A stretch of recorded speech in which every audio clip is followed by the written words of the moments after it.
welcome to Drop Frames. It's the final episode of April 2024. Zeke, you were rocking out there, keeping up with the drums. Well done. Well done. Thank you for playing us in. I appreciate it, Zeke.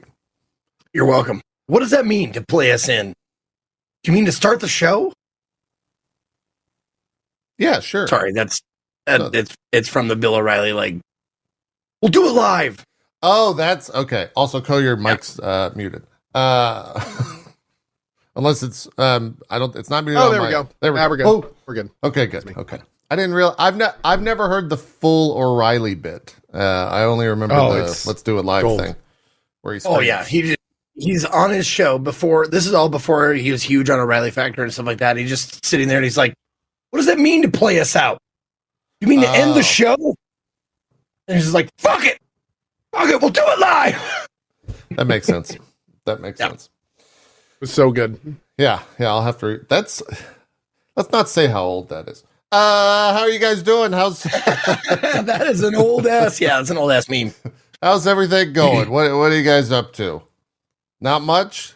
Vibing? Doing good. Are you started Shogun? Oh, nice. You're having a good time, I would assume. But I think we're 3 episodes in, 3 or 4. Something like that. Nice. That's good. That's good. where are you at in your TV adventures? Let's see. What are we doing now? We were watching 3 Body Problem. We finished Fallout.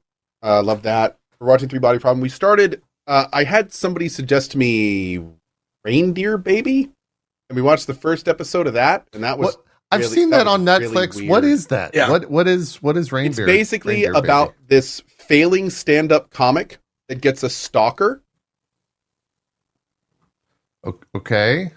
And it's all about how he decides to react to that situation as somebody who is constantly on the lookout for comedic inspiration in his profession. Interesting. Okay. So it's an interesting show. Huh. But it was very hard to watch. Like, we got to the end of the first episode. We got to the end of the first episode and we're like, yeah, like, we saw where this is going, and we're like, yeah, this is going to get like real kind of messed up. And so I think I don't know if we're going to stick with it. We may keep messed going. Up as in like dark? A little bit, like some of the themes, like, like a person using somebody who's stalking them, like for comedic value, letting her stalk him for material for his stand-up show. Like it starts to cross some real ethical lines and plays with that. And it gets and this is just the first episode.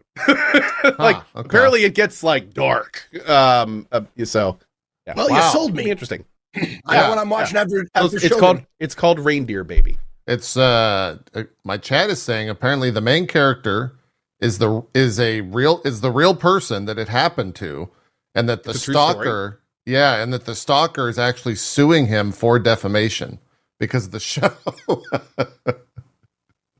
So love it.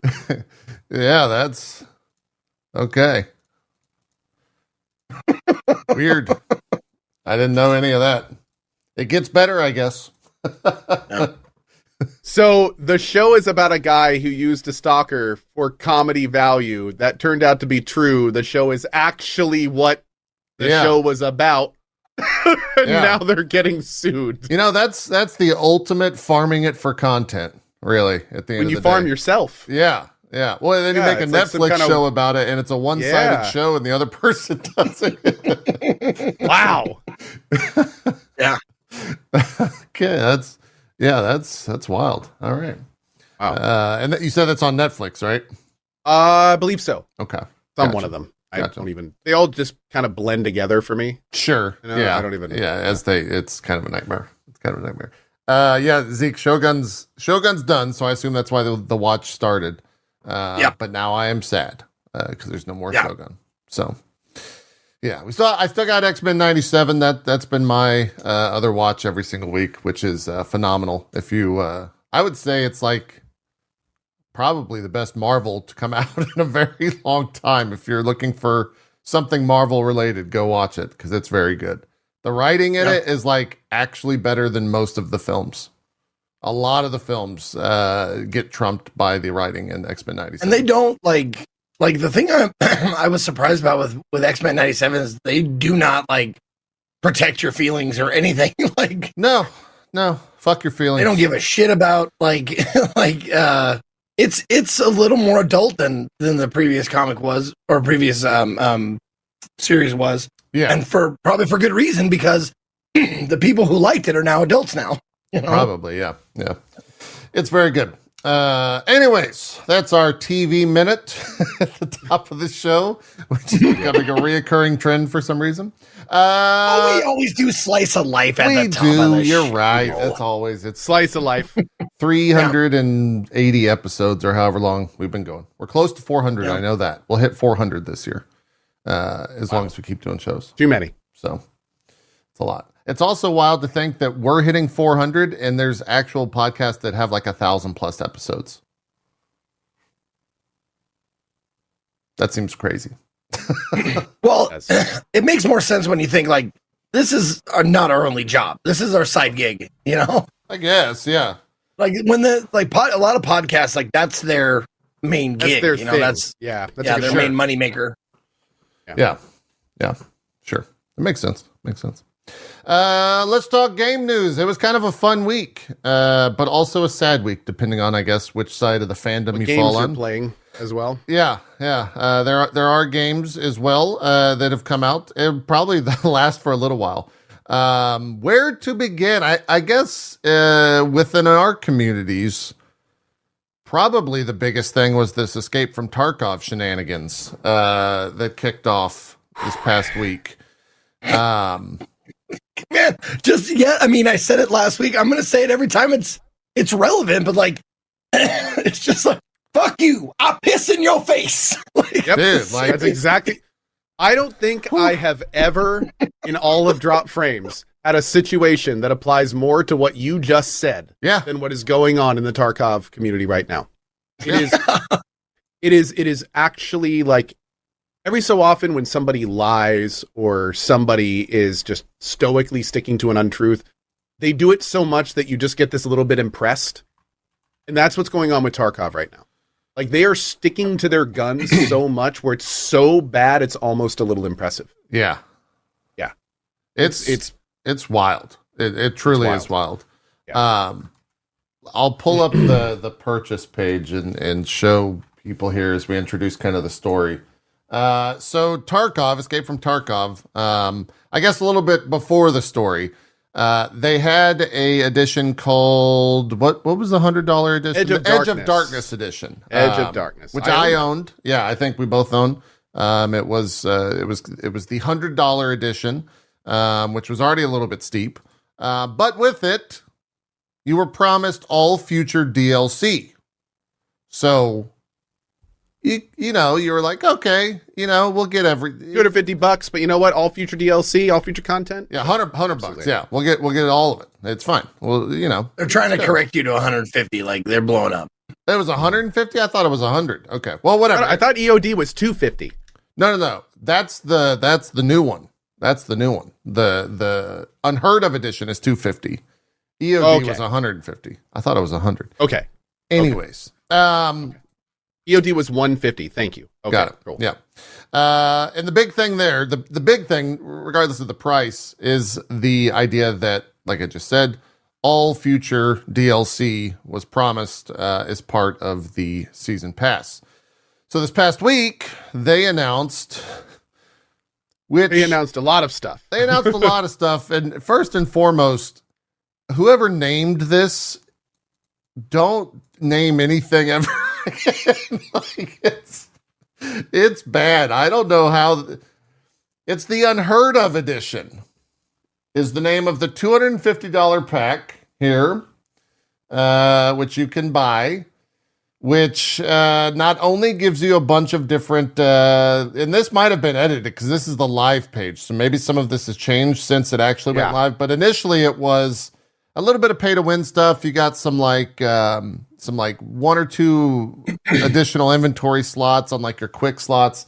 And then the big thing was that you got this online PvE mode where you could play with friends that had progression, which they came out and said after the fact, wasn't DLC, but it was a feature.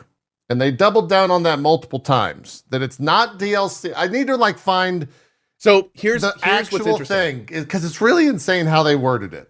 So here's what's interesting. There is precedent for what they're doing, and I think that's why they're trying to stick to it. Where but from? I don't think they understand how that precedent was set. So CD Projekt Red since Witcher 3 has made it very, very clear that there is free DLC and paid expansions. That is what they have said. Cyberpunk came out. Yeah. DLC and expansions. A lot of companies do that. There's DLC and then there's expansions. The DLC is cheaper, sometimes free. Expansions are big and usually cost money, right? We just saw the same thing with Cyberpunk. Now, one would ask, that's weird. CDPR just released the Cyberpunk expansion. Nobody said a word about the whole DLC expansion thing, right? What's going on there? That's because when Cyberpunk very first talked about this stuff, in their first time, they said, we are going to have DLC, and we are also going to have paid expansions. That's why it's okay that they do that. The Tarkov guys did not. What they did was they said all future DLC is included in this price. Yeah. And most importantly, they didn't make any differentiation between anything. They just said DLC, downloadable content. So they themselves set the precedent saying, we are calling all of our content DLC in the future, and you get it all for free. So because they said that, they have built a wall around any argument they have, any type of deniability, they have completely removed, because they decided to define that themselves. Yeah. And it's, it's the fact that they would then try to come out and call the PvE thing something different. We have a word for that. That's called fraud. That's fraud. Is what that is. It would be different. It would be different if they, at some point in the cost of the 150 pack, mentioned there could be other content that is purchasable, but they didn't.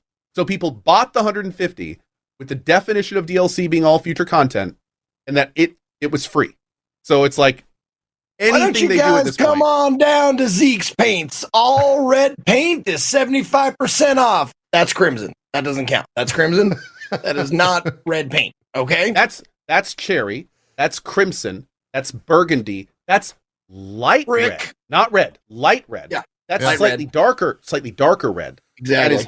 That is normal red. Here's the best It's not part. red. It's normal red. Here's the best part. We can crack all the jokes we want, but I'm just going to read the lead community manager's post in Discord, and it's funnier than anything that either of you will ever come up with. By the way, before you do this, I just want to state, the best part about this situation is that what JP is about to read is the first of many steps down. Yes. Here we go. Go for it. Quote, DLC means additional downloadable content. PvE is a feature and a game mode. Just because you all want it to become a DLC, it wouldn't mean it is one. It's a featured game mode for the new edition of the game. Oh, excuse me, community manager. I'm so sorry that I did not correctly define DLC. Please give me a pass on this one. I'm sorry. Man, and that wasn't like a one-off comment. They doubled down on it. They tweeted it out. There was a tweet from 3 days ago. It says PvE mode is a unique feature which is available only for the owners of the Unheard edition. We will keep you updated on new features exclusive for EOD owners. And so do me a favor. Yeah. Can you read the very first line again? PvE mode is a unique feature which is available only for the owners of the Unheard edition. Okay, now what's the line about the downloadable content? Is that the next one? Well, the downloadable content that's from Discord. This is just a tweet. Okay. Yeah. That was from their official that Twitter. That line itself was insane. It was something on the lines of DLC is content you download to play your game. But this, it's like, no, but this. Yeah. PvE is something you download to play the game. Yeah. You literally defined it, and then when the follow-up thing fit the definition, didn't address that. Yeah. It's like, but you just said that's what it is. So what? Did I just get Uno reversed twice? To keep the story moving, there's been some updates to it. On the 26th, Polygon says, in response to the players' complaints concerning the Unheard Edition, again, the silliest name, Battlestate Games announced on Reddit that the Edge of Darkness owners, which is the original $150 pack, will receive some features beyond gameplay perks like the ability to skip daily quests for free, unique clothing and armbands, and the faster return on insured items. The developers promise owners will get access to the new PvE mode for 6 months. And that's it.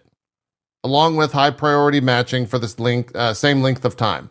So they're going to give you 6 months of the new PvE mode for $150. And if you want to keep playing it after that, it'll be $250. And some of the best part about that is like they got pressed like, why would you do that? And their argument was something along the lines of like their technical limitations. Like, we can't just have everyone playing, and it's just like, maybe you should have thought about that before you did all this. Yeah. Really? So that was the 26th. Technical issues as your excuse? Yeah, and now Chad is telling me that as of this morning. Oh yeah, it changed this morning too. They changed it again. What did they change? I have not seen today's update. What was today's update? Do you know? When I asked for today's update, apparently it's from Nikita this time. He is walking it back.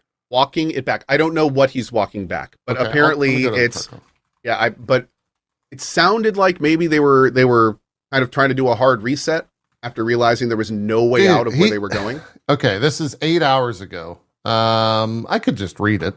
It says, greetings. Let me continue my feedback on the current situation. First of all, I would like to say that I'm very sorry for the fans of the game community in general are experiencing these feelings.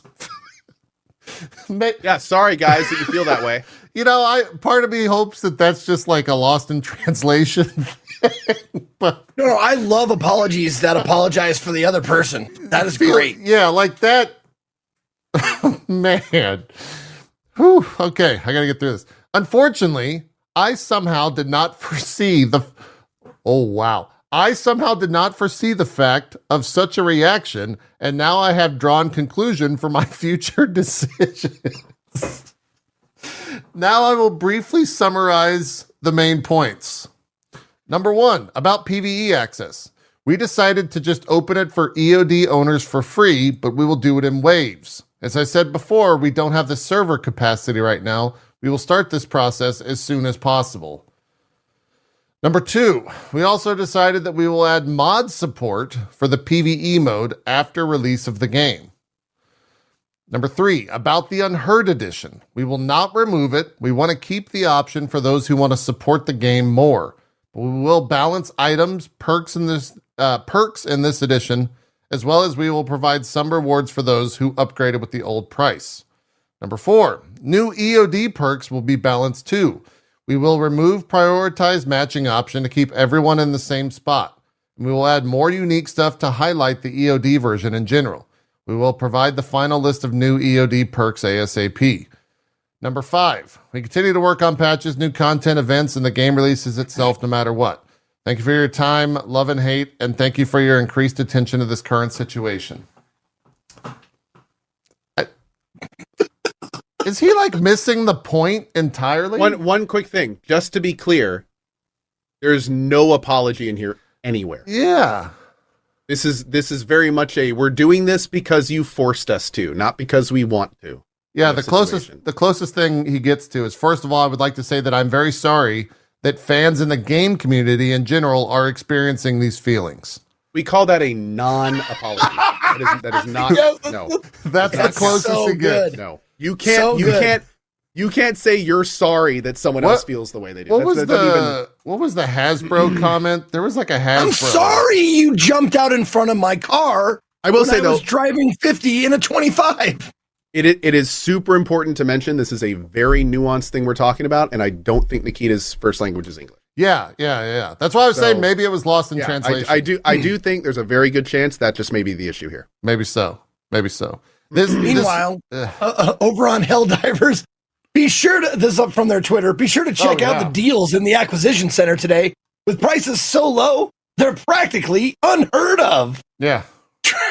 True believers can grab the CM21 Trench Paramedic for only $250, featuring the pocket size and extra sims not available for free to super citizens.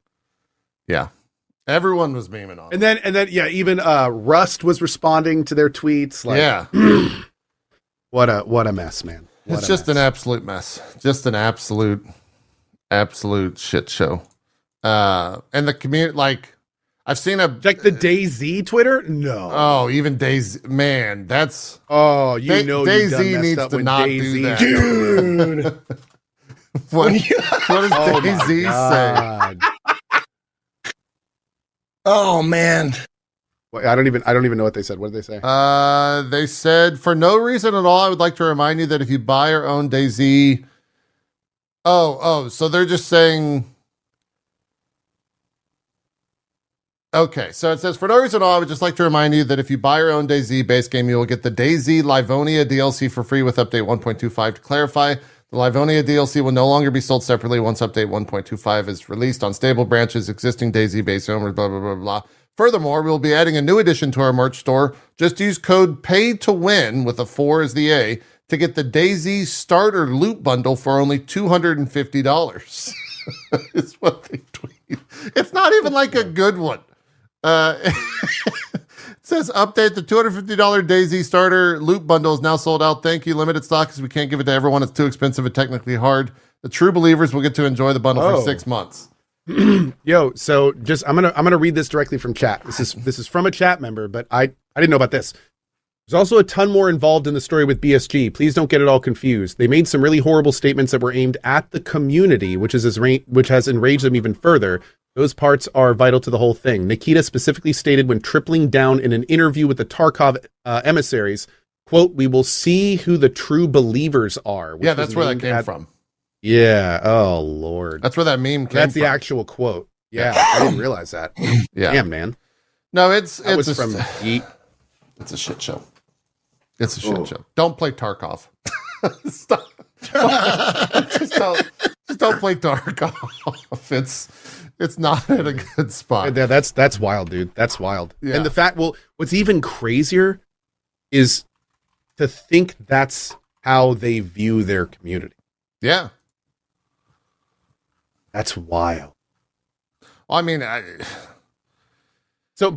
but in their mind, it's like the true believers are the ones that just like go with it. Is that what they're saying? Like, it's just weird, man. Very weird. Yeah. Yeah. It's wild. Very weird. It's one of those things where it's like, when I heard it was called the Unheard Of edition and then they were charging it for $250, it's like, oh, that's really easily memeable, right? Like that's a joke, right? And then it just got worse as I continued to read all the stuff. And this is coming from someone, I think both me and Co have purchased like very overpriced. Escape from Tarkov is it's awesome. Escape from Tarkov, the game is awesome. It literally made a genre. Like and that's the worst part about this is the fact that Escape from Tarkov is freaking awesome. Yeah, it sucks to see a game that cool. Like it sucks to see this happen to it. It's really, really unfortunate. Yeah. It gives space though. Game. It gives space to hopefully someone else because it seems like they haven't really made any good decisions in a while. I know Gray Zone is kind of on the up and up right now. Yeah, that's the one that just came out last week, right? Yeah, well, it was a week-long creator-only thing, I think. And tomorrow they're announcing, according to my chat, they're announcing the early access date. Cool. So I did not play it, but I did see a bunch of different creators that were playing it and spoke pretty highly. I heard the general consensus was like good start. Yeah, but most of the people I talked to were like, yeah, it needs some. It's not ready to compete with EFT yet. Yeah, basically. Yeah. So yeah, Tarkov and it's in a weird spot. It's in a weird, and it doesn't seem like they've gotten the apology correct, and they've had 4 attempts at this point. Man, it's just not good. It's not going well. It's not going well there. So yeah, we'll keep an eye on it, and I'm sure the community will too. And we'll see what happens.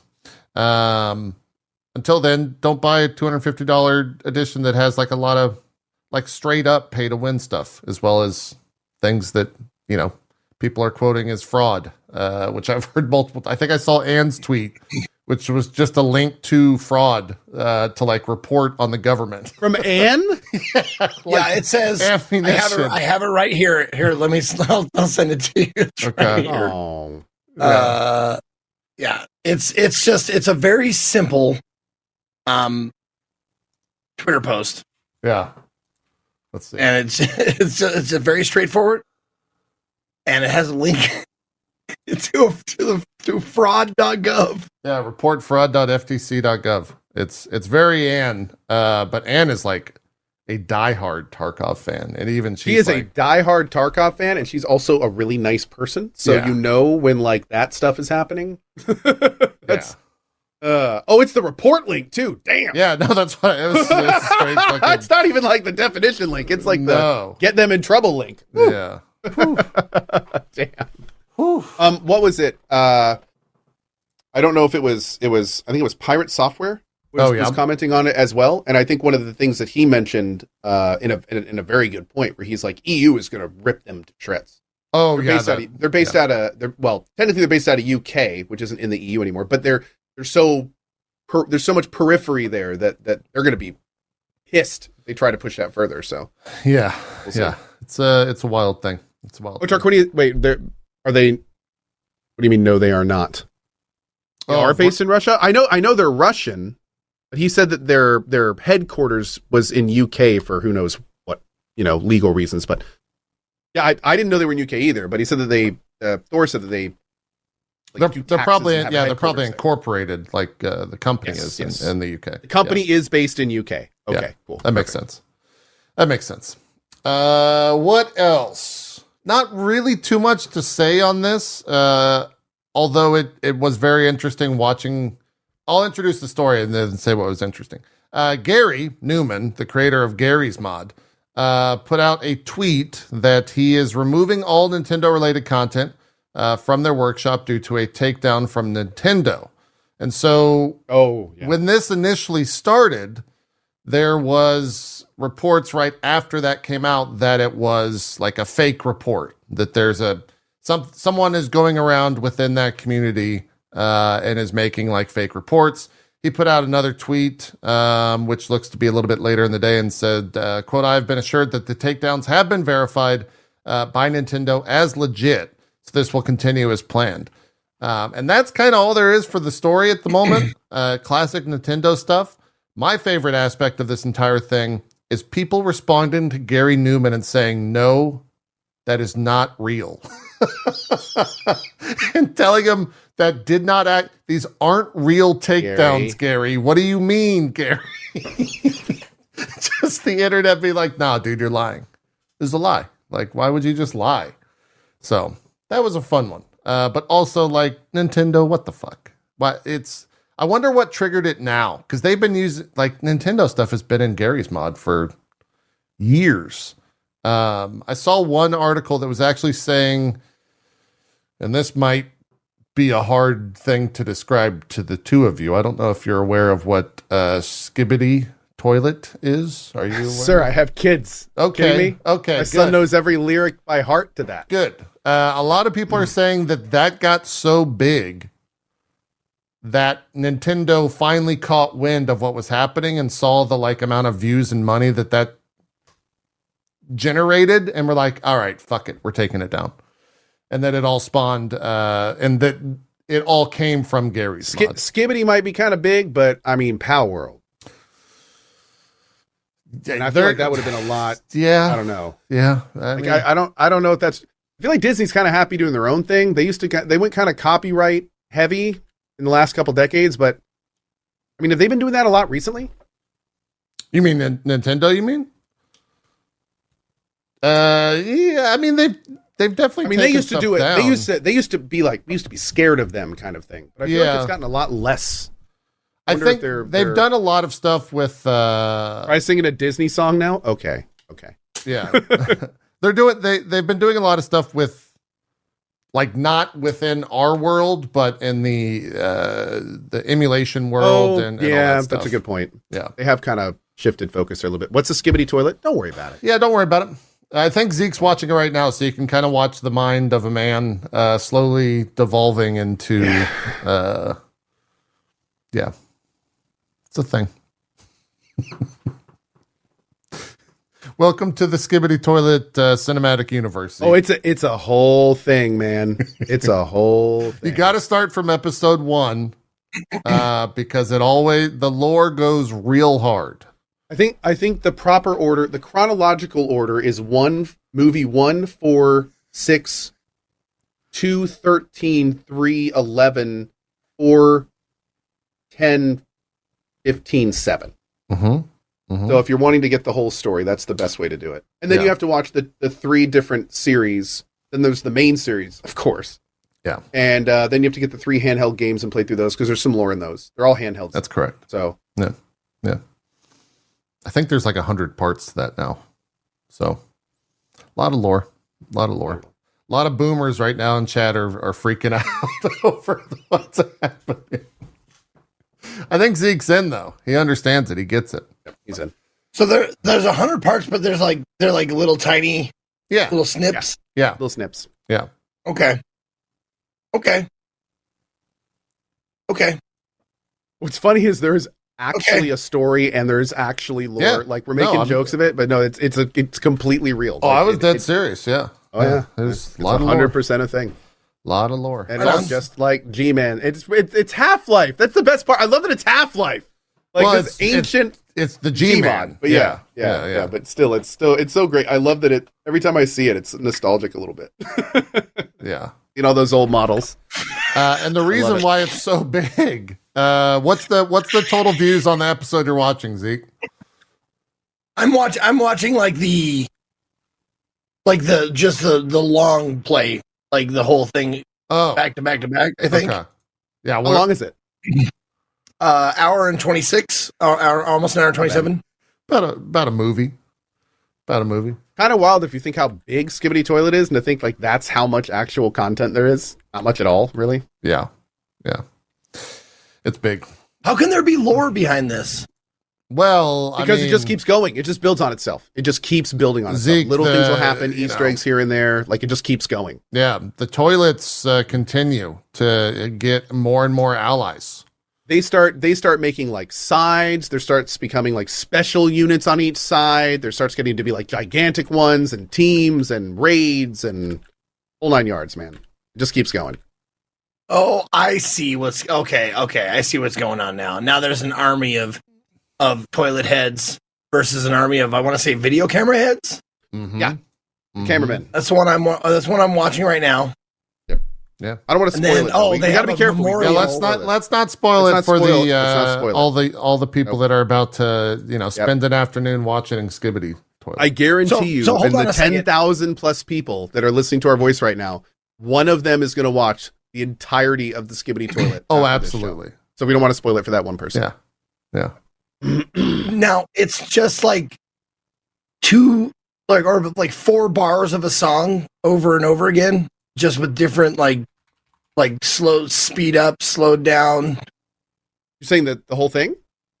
Yeah, it seems like no. It's new stuff. They're like they introduce new characters, new lines, new. I'm talking about the music, background music. Oh, it seems like it's the same every. I don't know. Somebody in my chat said, "Yeah, don't Skibidi spoil it." Yeah, mods. Yeah, mods, address that, please. Okay. Here's some God, this is like the fucking boomerist podcast of all time. Here's some fun view numbers around this so people can understand how big this thing is. YouTube videos associated with Skibidi Toilet have accumulated over 65 billion views. The social media platform TikTok, Skibidi Toilet hashtag, was trending and compromised 15.3 billion views. By December 2022, the channel Da Fuck Boom had amassed 37 million subscribers. That's where Skibidi Toilet premieres, experiencing rapid growth, which on occasion had surpassed the growth of Mr. Beast, the second most subscribed channel on YouTube. So yeah, it's we're not kidding when we say it's a big thing. with all of these, like, I'm sure there's so many people just replaying and all that kind of shit. Like, what is the original YouTube channel that it comes from? Da Fuck Boom. It is Da Fuck Boom. Okay. Yeah. Okay. Again, this is the boomerist. I've never felt so old in this moment. I have felt old many a times, but never has my feeling old bone been this. It's the new God. I remember going over to my buddy to my mod and friend Scott's house, and his kids would not stop singing that goddamn Yoda Seagulls song from the bad lip reading. Yeah, exactly. 3 old men discovering Skibidi Toilet? No, 2 old men discovering. No, it's one old man. It's this guy over here. I know I'm hip with the kids. Okay. Don't ever say that again. I jive with the children. I have never been into YouTube, dude. I've never been into YouTube.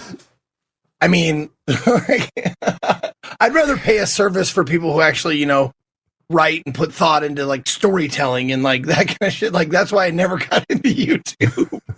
Fair enough. I don't want to see idiots acting like assholes. I look at that every day in the mirror. Fair. There it is. I mean, that's that's fair. It's a show. Fair. Yeah. It's a show. Yeah. Anyways, Skibidi Toilet, go watch it or don't. Moving along. We have some Switch 2 news. Where does this actually... So there's a bunch of rumors going around. This was from a Facebook post, which has since been edited by Chinese manufacturer MobaPad. I don't know what MobaPad makes, but they revealed some information about it's not MOBAs. I'm going to be kind of angry. Maybe. Well, it's a pad. So maybe it's... I don't know. Is it a pad you play MOBAs on? I'm Googling it. What is MobaPad? It's like one of those cushions from Final Fantasy. Optimize your Switch gaming. What? Oh, it's controllers that go on the side of this. Okay. Mobile pads are like replacement Joy-Cons for the Switch. Oh, okay. That's what it is. Okay. So they revealed some additional information on the next console by Nintendo. I think this was a different leak, but one of the leaks was that it's coming out at the end of 2024. They also go on to say in this Facebook post that it will support both the current Pro Controller and Joy-Con controllers, as well as HD Rumble. But there are new Joy-Con controllers, which will have a smaller motor. And the other big stuff is that the Joy-Con controllers will be backwards compatible. However, it won't be possible to attach them to the console in handheld mode due to the new horizontal magnetic docking system. So you'll have to, I guess, always keep them charged. The other big thing, which is arguably the bigger thing, in my opinion, in this potential rumor / leak, they revealed that the Nintendo Switch 2 will be fully backwards compatible with both physical and digital versions of the Switch games. The new console will also retain the USB-C port for docking, which will be compatible with the new generation of docks, featuring minor design improvements, such as a metal bracket for improved angle adjustment. And then, as previously rumored, the console screen will be slightly bigger than that of the original console and support 1080p resolution. So they're not really scaling up in... Oh my God, 1080p! Holy fuck! Oh my God! I gotta go get one now! Look, if they can do 1080 60 and it's a steady 60... Oh God. Yeah, steady? Fuck it, I'll buy it. I'm there day zero. I'll get it in a second. So is everyone. I just want to play Xenogears again, man. Yeah, Xenogears, fucking Xenoblade, Zelda, whatever fucking it is. anything. Yeah, oh God, yeah. Any of the games. A steady 60? You kidding me? And it's backwards compatible. Fucking Nintendo's done it again. I'd get in a heartbeat. Yeah, I might actually play Zelda. Yeah, right. Totally. The big thing is they didn't say anything about FPS in this leak. So if the rumor is true that it's coming out Q4 2024, then maybe we see some about it this summer. You would think. Q2 2024? Q4 2024. Yeah. Still, so like holiday. Know, holiday is basically what is I'm not familiar with this. What's Nintendo like with its release? do we have a pattern with Nintendo in terms of like when they announce when they release? It's usually pretty close, like a couple months out, at least like the Switch and all that stuff was. So it very well could happen. Yeah. I mean, we could very well see something at Summer Game Fest, or all of this is just rumor, and who knows, right? Like we're going off rumors here at the end of the day. But I would love backwards compatibility. I would love a steady 1080 60. We'll see. That 60 is the most important thing for me. Yeah. It was. I mean, it was real tough finishing Xeno. Like, dude, it just hurt. I mean, for me, it's Zelda. I stopped playing. I did everything possible to make Zelda look and run as good as I could without downloading the Switch 2. And it sucked. It sucked. And then I saw Goth and like all these other streamers with playing 4K 60. And you motherfucker, that looks so good. It looks so impressive. You sons of bitches. Big same. Yeah. But I didn't want to risk it. So. Yeah, same. Yeah, we'll see what happens with it. We'll see what goes on with that. Insider Gaming, who usually is right about a lot of these rumors. Co, you kind of talked about this, I think, in that tweet, and we talked about it last week after the Fallout TV show. Apparently, Xbox wants the next Fallout game to come sooner. Fucking what? You don't? Come on. Yeah. No, they don't. Yeah. Presently, it is expected that the next Fallout game won't arrive until the 2030s. And I guess if you think about the timeline, accurate. That makes sense. And it'll still be buggy and not run well.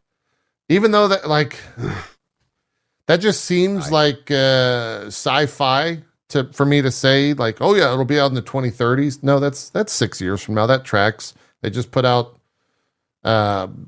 Starfield. It'll be 2 or 3 years for Elder Scrolls 6. And Co will still play the buggy, unoptimized mess into the ground. Oh, of course, 100% run. Calling it now. Yeah, without most people Absolutely. will. That's how it goes. Yeah, that's how it goes.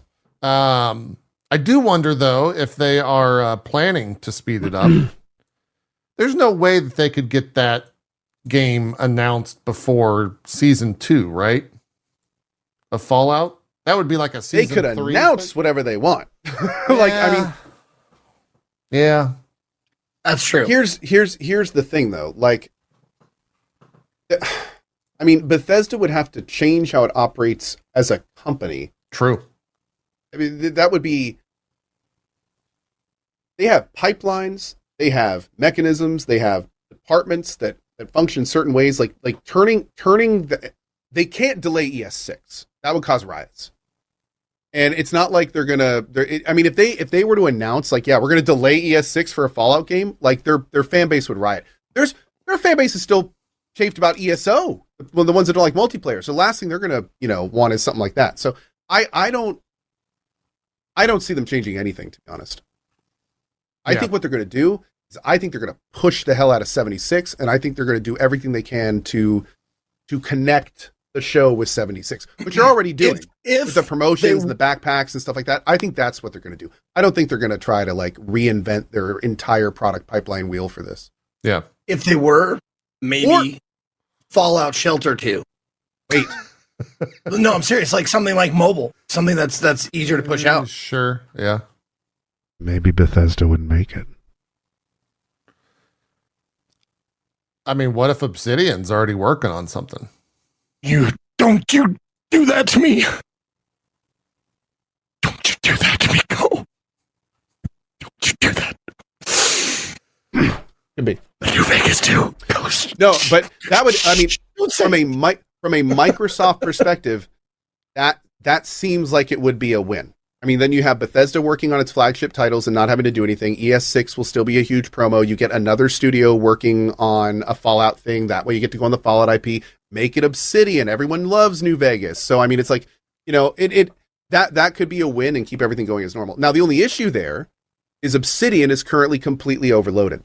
Obsidian is currently working on Avowed. Obsidian has announced the Outer Worlds 2 over a year ago. They're working on that. They're still doing grounded stuff, although they did just release the last major update, so maybe that's going to free up some resources. They have another project they're working on, I think a mobile thing. They got a lot on their plate. The idea of them just, shoehorning in a Fallout game is not really something I think just makes me one of those Fallouts. Hey, could y'all just throw a Fallout together? That last new Arizona one was good. Could you make one of those? There you go. No, I don't think that's going to work. So they have a lot going on, and they are also like front and centered with Avowed right now. I mean, we just had the big showcase into last year, so yeah. Who where's that article coming from, JP? This is on. Sorry, I'm now trying to find it. I think it was Insider Gaming is who was reporting it, and they're pretty reputable. Okay, let me find it. Yeah, Insider Gaming gets a lot right. Yeah. Grant Taylor Hill is the journalist on it. Yeah, but it's all. I mean, it's also like it's just like our reaction was like Xbox wants a new Fallout game. Like fucking duh. Oh no, guys, that's obviously that's what Larian's working on.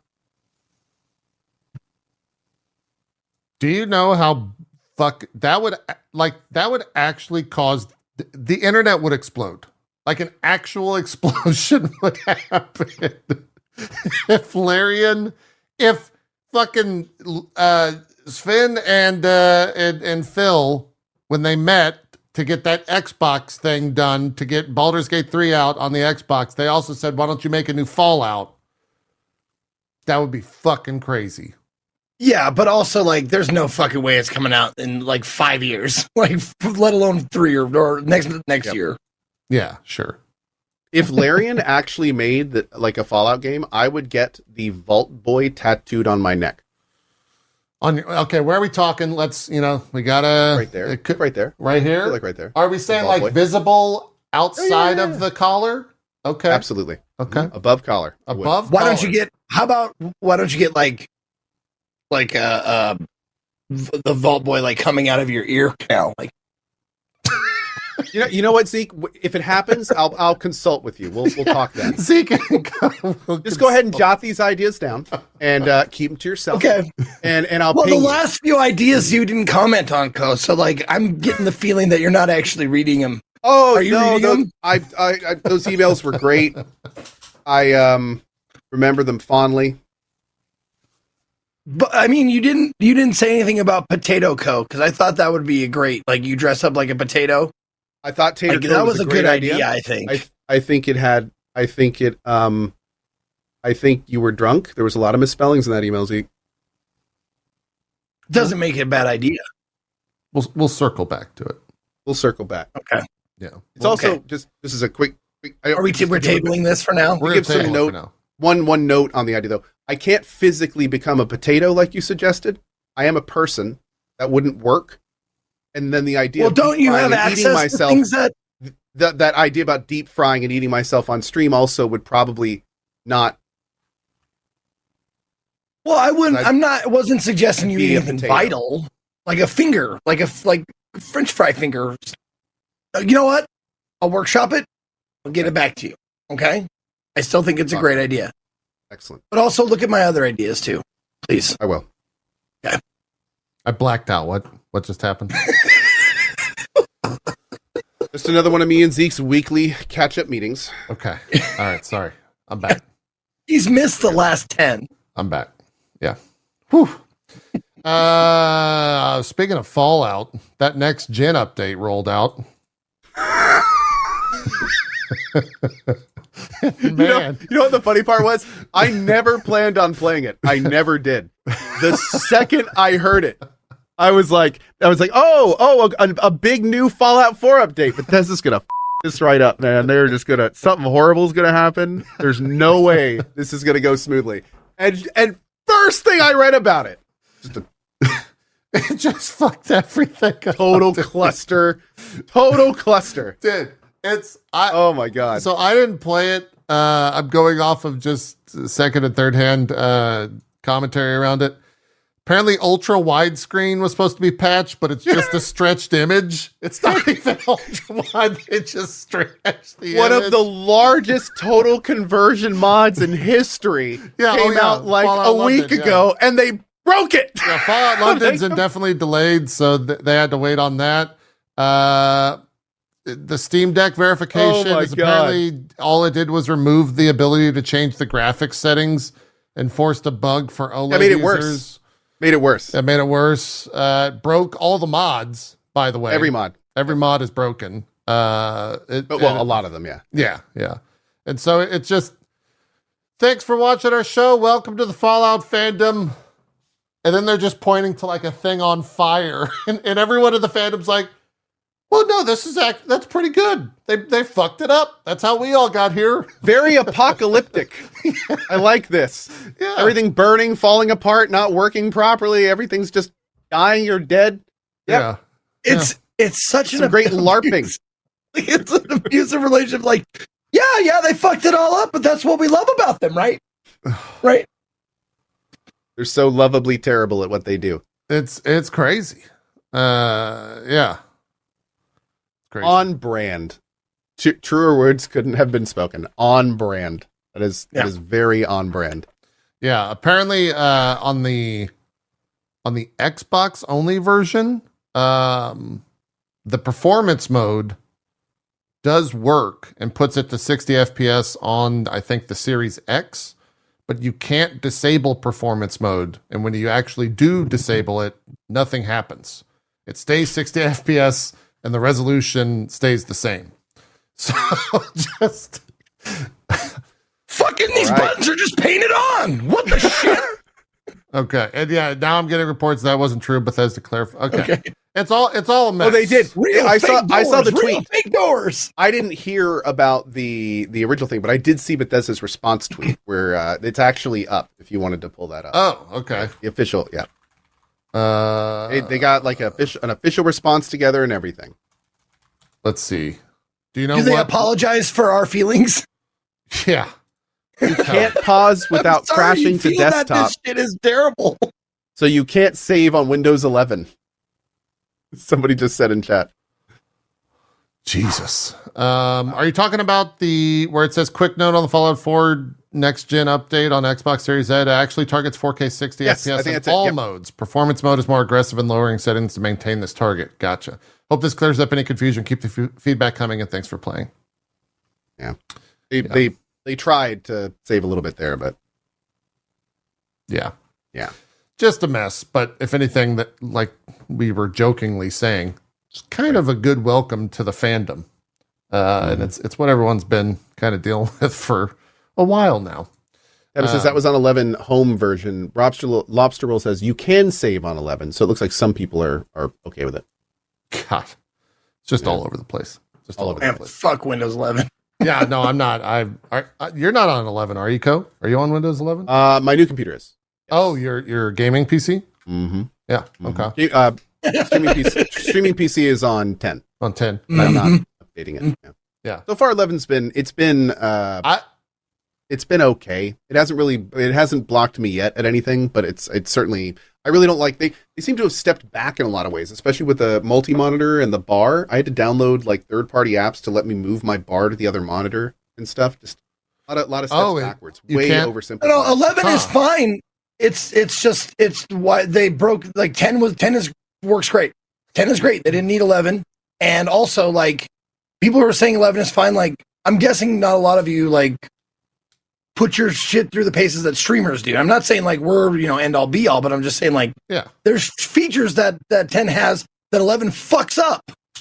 Yeah. That just means 12 is going to be. It's also more stable, which is more important we need a computer for the stream that's stable. So 10 is good for that. Yeah. With OBS and all the apps. I would honestly, it's right on the gamer. It's running fine. I would be 11 on the gaming PC, but 11 doesn't support vMix, which is what we use for this show. So there you go. Yeah. Until they basically, like my whole sentiment is we didn't need 11. We don't need it. 10 is fine. Yeah. But we got to sell.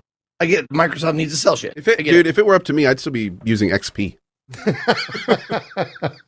fucking 7, right? I used XP as long as I could, man. I mean, I got in trouble at the computer store I was working at because I would keep installing XP instead of Vista on new computers. I was like, I don't want to punish these people. Like, let me just install XP for them. Co thinks about those hills every day.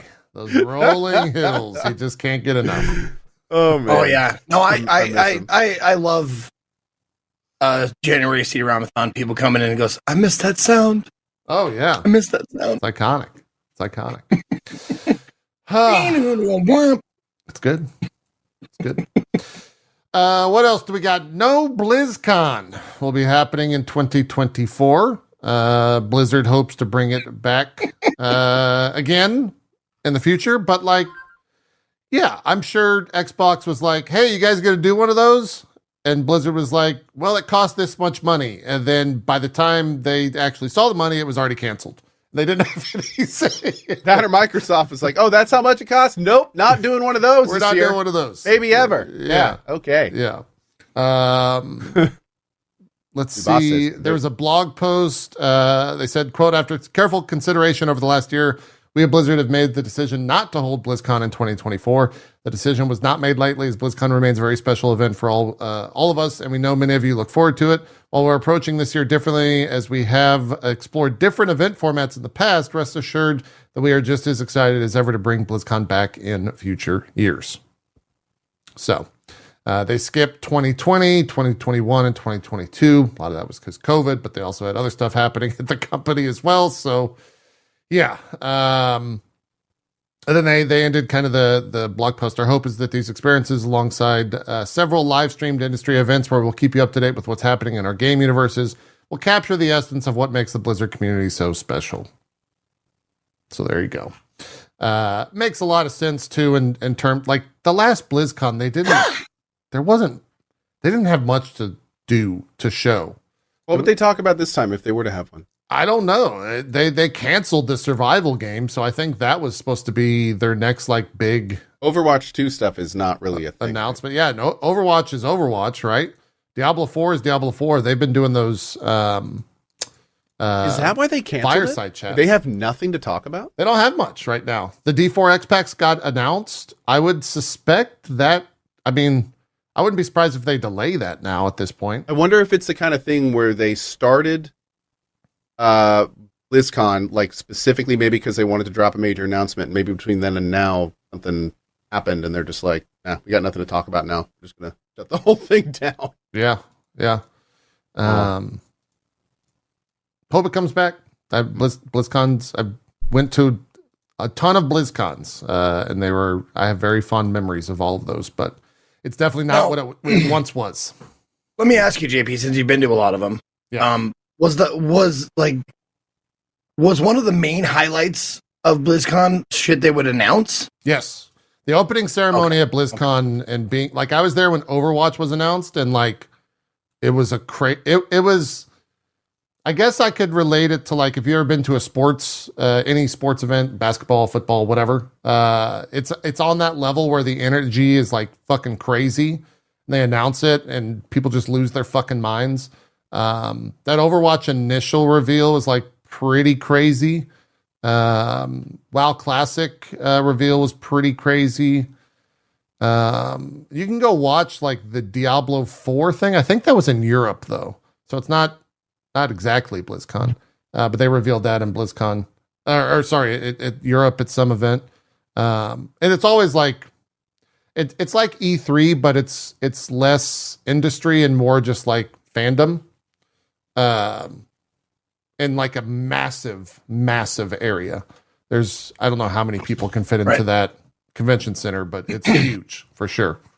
Well, the reason why I ask is because, like, I mean, it seems like they could still have a BlizzCon without anything brand new to announce and just celebrate what they have, you know?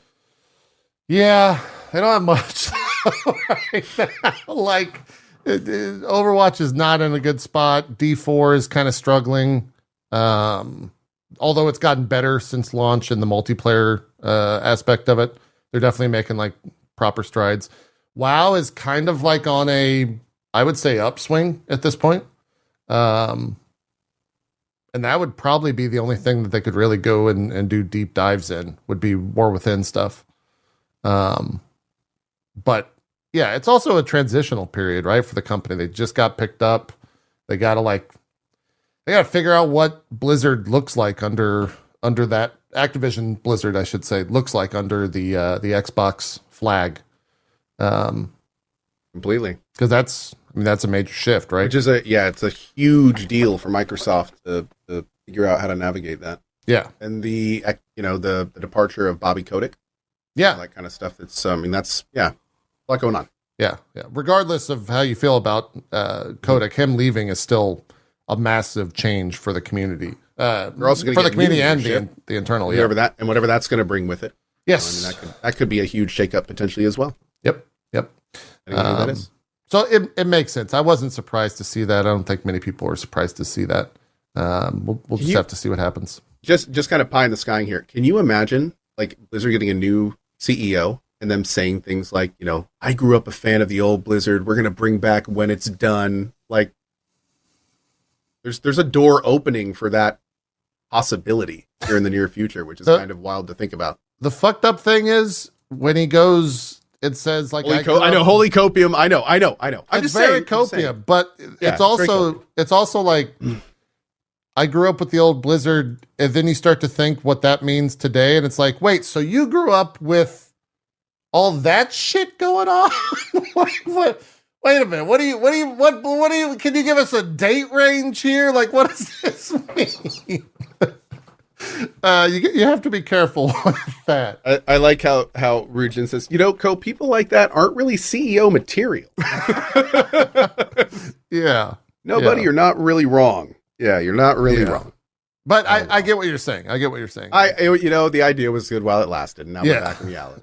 It's wild how that pool has been fucking tainted so bad. Like people have there's been a constant stream of piss going into that pool for about 5 years at this point. It's just getting worse. It's just getting worse. It hurts. Yeah. It does keep it warm, though. It does. Oh, no, sir. Come on now. It's true. Man, this is a fun news section. You guys hear about Elite Dangerous and their new stuff? No. They announced that they are now charging for ships within the game. I need to find the full update on this so that I get everything. But essentially, they're Star Citizen it up. Which is, I'm wondering if Barry could probably. I really hope this is just like an April Fool's joke gone awry or something. This is Python MK2 and updates to the game store. Let me just scan through this real quick. This year will see us celebrate the 10th year anniversary. Gameplay edition and changes. Game store and pricing. Pre-built ships right there. Ship variants and pre-built ships, yeah. Here, let me blow up the text. We're also going to be excited to bring ship variants into Elite throughout the year, and we're looking forward to seeing how you make use of each one. Starting with the Python MK2, we are pleased to announce that this will be available in-game for Odyssey players on the 7th for credits at shipyards across the galaxy. However, if you cannot wait until then, you can get a 3-month early access to the ship on the 7th of May from the store for 16,250 ARCs. Non-Odyssey owners will be able to access ship variants from the store for ARCs. I don't know what ARCs must be. They're like digital currency. So I don't know what that. Anyone know the conversion there? So for if there are any experienced Elite Dangerous people right now, a Python Mark II, it says there, kickstart your career in the latest ship. Is a Python Mark II like the best ship? What is that? Like, what is? How does that compare? They're saying it's a brand new ship. Oh, it's okay. It's not. Okay. First new ship in 5 years. First new ship in 5 years. It is not the best ship. All ships have different roles. Okay. It's just a new mid-range ship. Okay. So they're only selling the new ship. Yeah. to celebrate their 10-year anniversary. How much? Okay. How much is it? It's 16,000 ARC? Yeah. Now, of course, it is only the ship, but we're introducing a new category. So I wonder, like, how many of these are there going to be? Is the entire... man, this is wild. 16,800 ARCs is available for 10 euros on their EliteDangerous.com/store. So about $10 for the chip. And then they also have the cosmetics items. Bestseller section will be added to the game store, including some of our most popular items. You can purchase Midnight Black Stygian and Chromed all year round. They're letting people pre-order the new ship, says Raxian, but also letting new players skip engineering grind and buy some weak engineered ship. So it's like pay to skip. Now, hold on. The only thing I will say, though, is it does say, didn't it say something about being better than the base model or an updated from base? Yeah, right here. An opportunity to purchase ships that have been given a significant upgrade from their base models. So I think the idea is that it would be, like in this case, a Python Mark II that is much better than what you could. Yeah. But now some people in chat are saying that's bad. I'm not sure what that means. Okay. So it's my understanding is it's nowhere near what like Star Citizen offers in terms of what you can buy, but it's potentially the start of that ball rolling. And more importantly, it's introducing monetization into a game portion that has not seen monetization up until this point. So it's going to be really interesting to see like how their community reacts to that. This is going to be a huge change to the game. Yeah. It's also going to be a huge change in how they deliver content, because now this company, which the community is already like not the most happy with in terms of how much they develop, they are now going to be spending their time and resources making content that is pay gated, instead of stuff for things that are either already in updates for the game or in paid expansions for the game that they, people are already waiting on. So that's kind of unfortunate. Yeah. Yeah. Wonder how that's going to like kind of play out. Yeah. I just saw people were not super excited by the whole thing. So understandably. Yeah. Yeah. We'll keep an eye on it. See if I don't think anything has been announced in terms of changes to that. I only saw just that article. So, also somebody earlier in chat said that there's 4 more ships coming and that they're going to be, some of them are going to be bigger. Oh, in terms of stuff that you can buy, like the pre-built stuff. Mm-hmm. Okay. I don't know if that's announced somewhere. There's a link, but if there is, that'd be great if you could. Yeah. Link us for sure. If I just go to their website, let's see. Community. Do they have a blog? They do not. Oh, that's go to EliteDangerous.com/community and scroll down. It says currently no community goals are available. I don't know what that means, but that's not a good look. News. What is this? The last news is on the 24th, which is what this is. It just says engineering and pre-built ships, which is what we were just looking at. So, yeah, we'll see. See what happens. We skipped some stuff last week as it pertains to Twitch news. Not really anything crazy or big. It's more just, I guess, an update to potential viewers of the stream or anyone that has a long-standing subscription on the platform. Twitch had to issue, it was a big enough deal that they had to issue a formal email to people. I had, I think, 600 plus month subscriptions that were just straight up canceled. My understanding is that this was not a Twitch thing and this was more an Exola thing. Do you guys know the specifics on that? I heard it was an Exola issue. Okay. Yep. Yeah. That's what it. Yeah. So Twitch put up, if you go to your subscriptions page, it'll actually tell you what subscriptions were impacted, if at all, on the far right column. And then you can just start that again and they'll make sure that you keep your sub streak. They're also issuing, let's says, we found some long-standing reoccurring subscribers of your channel did not renew correctly in March and April. We worked with our payment processor to resolve this issue. That's Xsola. To make it right, we're issuing a one-time payment to reflect the value of the 1 month subscriptions canceled. This will be included as part of your next payout. We recognize this is an inconvenience, and we apologize for the frustration it's caused. This is also a disappointing experience for your affected subs. If they resubscribe by May the 6th, we'll also be able to restore their sub streak. So there is a time limit on that. We'll add 1 month May to 6th. we'll add 1 month to their streak to correct for the last month. If you're a community, have any questions, please reach out to support@twitch.tv. So I had a couple that were still on like old payment systems and shit like that. I got an email saying like, hey, these 3 people, you got to resub to them before May 6th. I was like, oh shit. Okay. Yeah. So just, if you check whatever email you use for Twitch, check that and see if you got an email from them. Yep. If you are concerned with sub streaks. Yeah. Yeah. I had a bunch of subs that were just like, oh, I got canceled and they were affected by this. It's just because if something changed with Xsola, and that's what kind of canceled it. So yeah. That's kind of it. They really silly. They changed travel and outdoors directory back to IRL for the category on Twitch. It doesn't really impact the 3 of us, but it does impact Twitch at a greater scale, I suppose. So was IRL gone? Yeah. It was travel and outdoors. They changed it. Yeah. They changed IRL to travel and outdoors, and now they changed it back. So now it's IRL for that category. And that's kind of it in terms of the Twitch news. The Senate voted.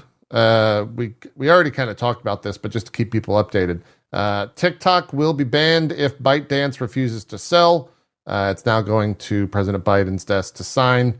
Most people believe it will most likely be signed and put into effect. So they have 1 year to divest TikTok, or it will be banned in the US, which is kind of silly, but we talked about that.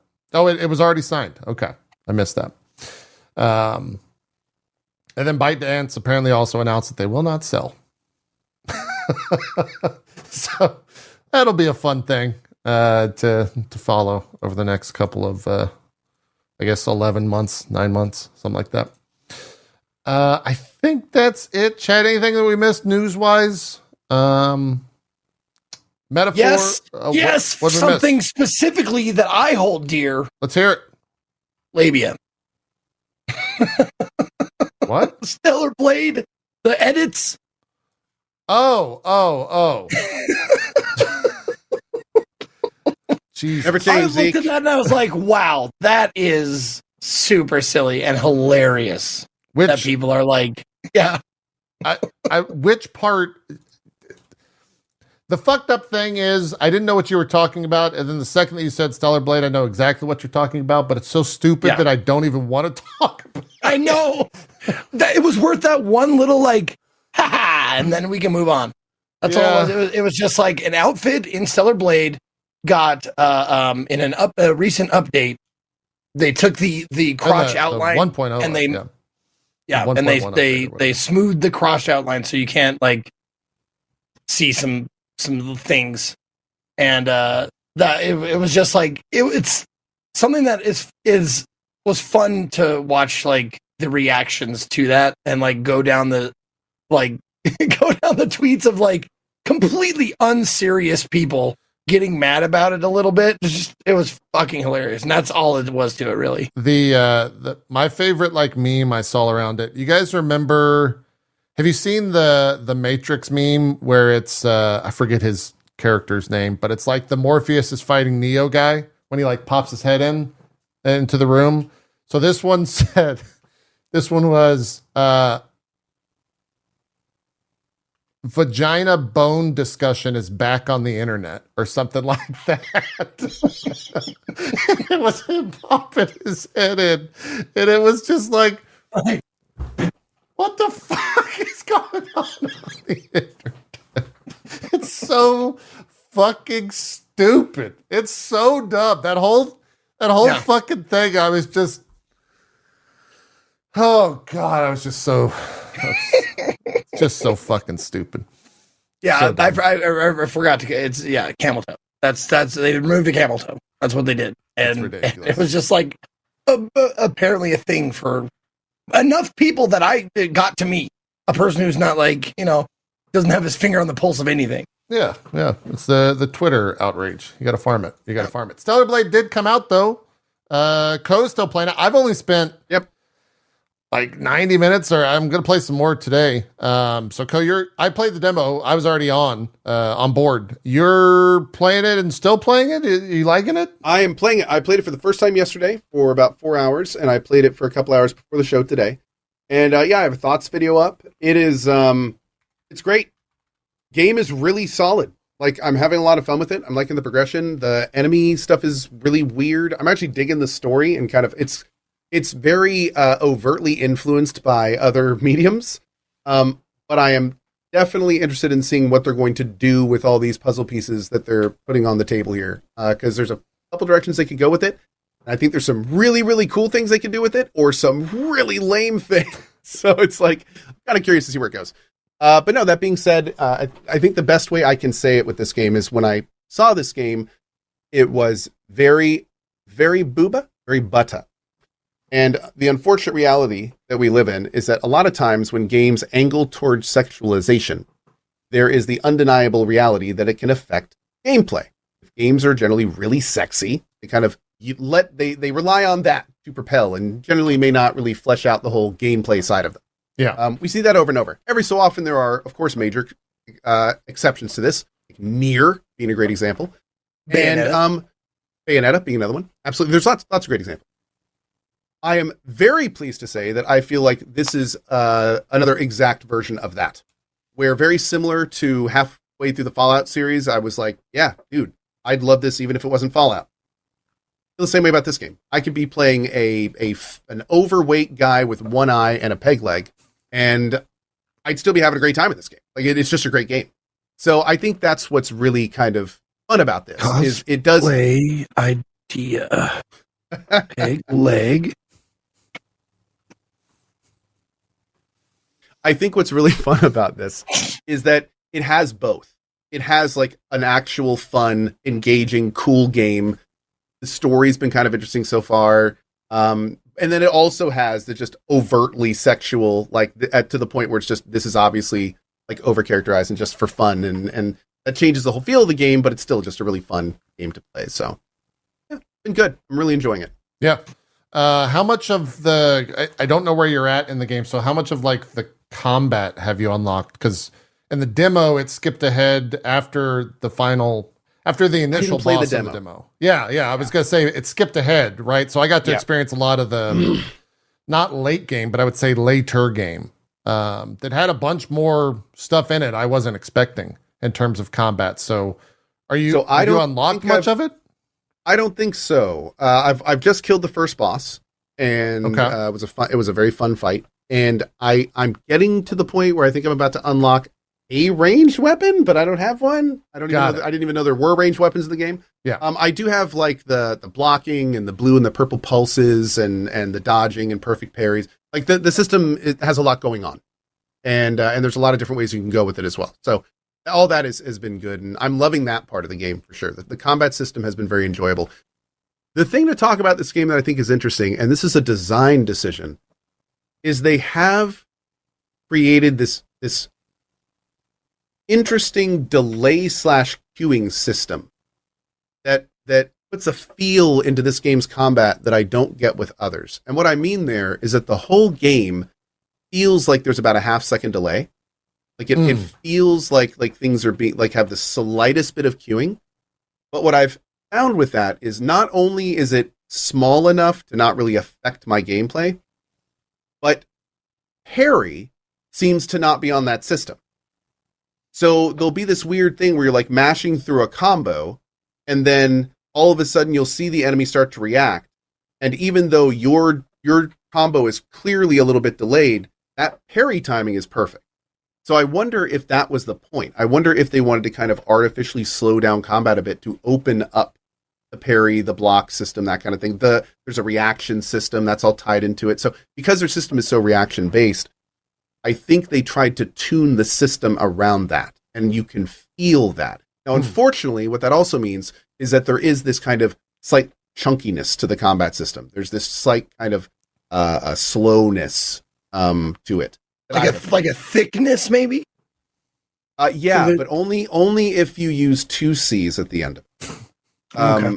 Then I think that kind of more, sticks to what I'm trying to say by it. But no, it does have a feel. There's a noticeable feel. It's not huge. It's not what I would say like a delay, but it's noticeable.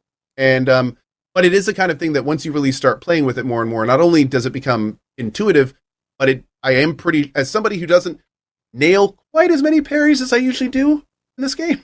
Like I'm parrying a little better than normal in this game, and I think that might be why. Yeah. It also feels really good when you parry. Yes. That was the one thing I really took away from the demo was not only am I parrying more, and you feel more badass because of it, but the whole, like, the game reacting to your parry just feels really cool. It feels great. Not only that, but like at this point you get like options for your parry. So you can perfect parry up to stun them and then do a fatality, or at any point when you perfect parry, you can hold down X to swing behind them, and then hold down another thing to attack them and start a new combo from the other side of them. In some cases, like with enemies with shield and stuff, huge deal. So I mean, it's very cool. I love that about the system, and that stuff all came through perks as well. You can go all sorts of different directions with. Yeah, I don't even have 2 of the trees unlocked when I look at my perk system. Yeah. So a lot going on there. Yeah, seems like there's a lot just to do, I guess, in combat. It seems like it's always evolving. I'm curious because I've only played the demo stuff. This was part of the demo right here, and it goes up until kind of the fight, the boss fight here. After that, are you finding a lot of, like, I guess, secrets exist? Well, there's side stuff everywhere. Yeah, I feel like I was actually overwhelmed with how many there are. Does that change? There is side stuff everywhere. And I mean, it's the kind of thing where you have to do that little pulsey thing, look for ledges. You have to look up in this game. There's tons of verticality, and they play with that all the time. So, and I think they did that on purpose. Yeah, no, they can't, they know what they're doing. Anyway. But yeah, so it's the kind of thing where it's yes, it does not stop. If anything, there may become more side stuff to do. The levels kind of open up a little bit, so a little bit more like of a circular area than just like a little straight area with a little branching paths, which is cool. I hope they kind of continue that trend. Yeah, but yeah, it definitely the locations have been awesome. The locations, the enemy design, and the music, although repetitive, is all been top notch. It's run well unbalanced, although I have heard that later on I'm going to want to switch to performance. Really? And yeah, apparently later on there's some levels that start getting a little chunky unbalanced. Okay. If you want true 60, they recommend going into performance, but we'll see. But yeah, man, the whole presentation has been great. I can't say that obviously without talking about, but outside of that, sure, it has also all been great too. Yeah. One thing I want to ask, like with games like this, like the examples that we used, Bayonetta, Nier, they all have like excellent storytelling as well. Does this fall in that category or not so much? So the people that made this game really, really like Nier. And for the record, the person that made Nier has played this, and he was like, "Oh, this is awesome! Like, very cool stuff." So they obviously are, very much in cahoots. They're they're all together on this, which is great. But this game is so far. The story is interesting because very heavily influenced by other mediums and not only other games, but also other mediums, including some movies pretty heavily. But the thing particularly that this emulates the most is really special because of how unique it is. And I'm very curious how these guys are going to handle if they continue this kind of continued copying of the source. I'm really curious how they're going to handle it here. They can't really just copy what the other game did. It wouldn't work. So I'm very curious how they're going to make this theirs kind of thing. And it may flop completely or it may be awesome. I'm not sure, but I'm interested in seeing that, if nothing else. Yeah, just like seeing what I'm interested in the ending for different reasons than maybe like the story itself. You know, the story itself so far has been propelling for sure. The world has been very interesting, and it's definitely asking questions that I want to know the answers to, which is a good sign. But yeah, it's not really like compelling dialogue, compelling characters. That's not really what this is. It's more, soldiers and their kind of more single dimensionalism dealing with situations. Yeah. And it's also, they're doing what they want to do with the characters, right? Like the characters are serving their purpose. Yes. Yeah. Yeah. That's a good way to put it. Is the voice acting any good? It was fine when I played the demos. Same. And stuff. It's not bad. It's not bad. It's not been great. But it's not bad. Yeah. It's not bad at all. Yeah. Yes, this game's only available on PlayStation right now. I have no idea if it's always going to be exclusive or if they have plans to bring it to PC or anything like that. I don't know what their plans. I want to say that PlayStation gave a lot of funds for development, so it might always be a PlayStation exclusive. They might have locked it in for that. Cool. You plan on finishing it? You gonna see it out through the whole way? I think I'm gonna try to finish the main story. Yep. Yeah, I do. I kind of want to at least see where that goes. I'm curious how they're gonna do the ending and all that. So I'll explore that a little bit. That's the plan. Yeah. I've heard it's like 25-ish hours. So 25 out. What? I thought it was like 15. It depends. So I may finish it. We'll see. Maybe, possibly, if I get around. What do you guys? I'm flirting with the idea, thinking about it. Might pencil it in. What else do you have going on? What's on the radar that you're going to put this down? Really? Oh, dude, I have 5 games I'm currently trying. I thought you finished a good chunk of them. I finished Dragon's Dogma 2. Okay. I'm still working on Infinite Wealth Like a Dragon. Got side content there. I thought that. Okay. I'm on hour 95 of Final Fantasy VII Rebirth. Still working on that. I've got about an hour to 2 of Pacific Drive, an hour or 2 of Sons of the Forest.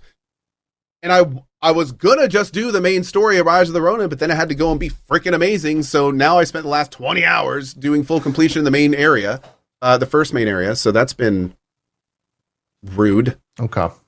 You got stuff going on. Dude, you spoke of Pacific Drive. Like, that might be like top 3, maybe even best game of the year so far for me. Yeah. Really? You finished it? I fucking loved it. Yeah, I finished it. I finished it a while ago. That was a me time game that I just I didn't stream it, played it, but Pacific Drive is excellent. It's a big vouch. We're talking me time games. I started playing more Horizon Forbidden West last night on PC. Yeah? That game, I'm actually gonna, if I continue playing that game, I'm going to ruin other games for me. Because I'm going to always just be like, well, they made their game look fucking insanely good. Why does this game look like shit when this one looks and runs at 200 FPS and it looks real? What's going on? Why can't you do this?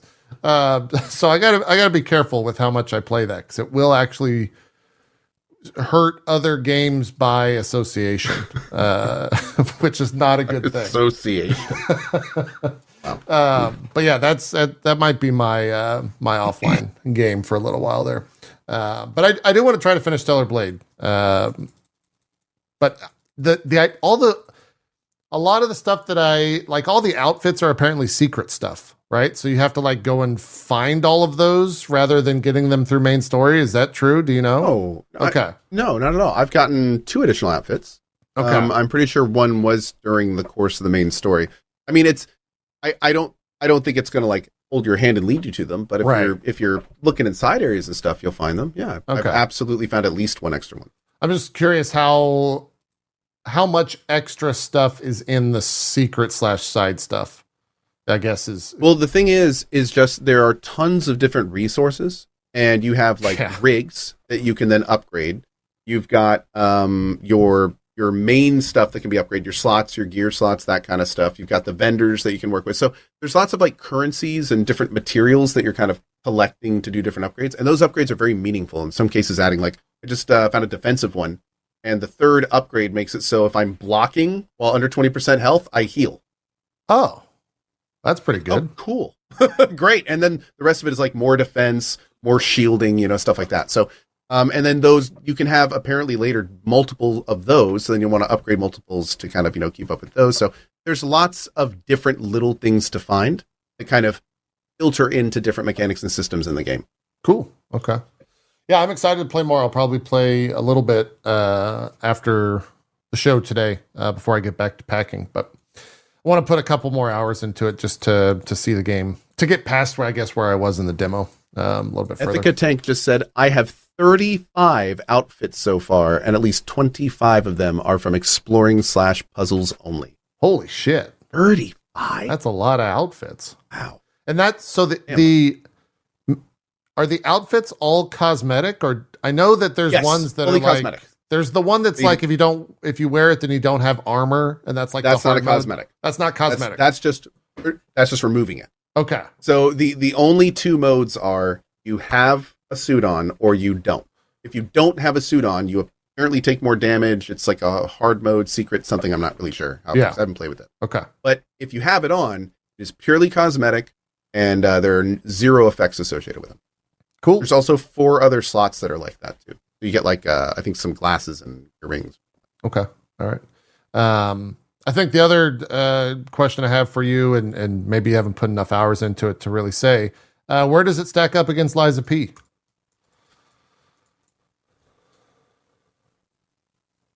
So I definitely need to play it more, because one of the things I love about Liza P is the fact that it's consistently awesome. Like, it does a great job of being really fun beginning to end. And I need to see if I'm going to feel that way in this game, like with things like enemy variety and level design and things of that nature. So I don't know in that regard. I do like Liza P's combat system better, just because it is a very tight system in all regards. And I'm not super sold on the kind of tiny little bit of delay in this game. Okay. But that being said, I mean, it's a difference between like a 95 and a 90, right? I mean, they're both really good. So yeah. I can't make a full comparison yet, but I'd angle on Liza P right now. Okay, cool. I like Liza P, so that I'm with you. It'll be a hard. Stellar Blade is still awesome. Yeah, it is the kind of thing where if you like Liza P, you should definitely at least try the demo of Stellar. Like, there's a very good chance you're really going to like it. It is more DMC though. Just to be clear. Okay. Yeah. So let's have the best of both worlds. Let's just put a nice, fat, juicy butt on Pinocchio. That's true. Instead of his nose, his butt will grow every time he lies. His butt grows every time he lies. The story just writes it itself. He's just dragging this huge ass, and at the end of the game, like, oh, this is very. I should have told the truth.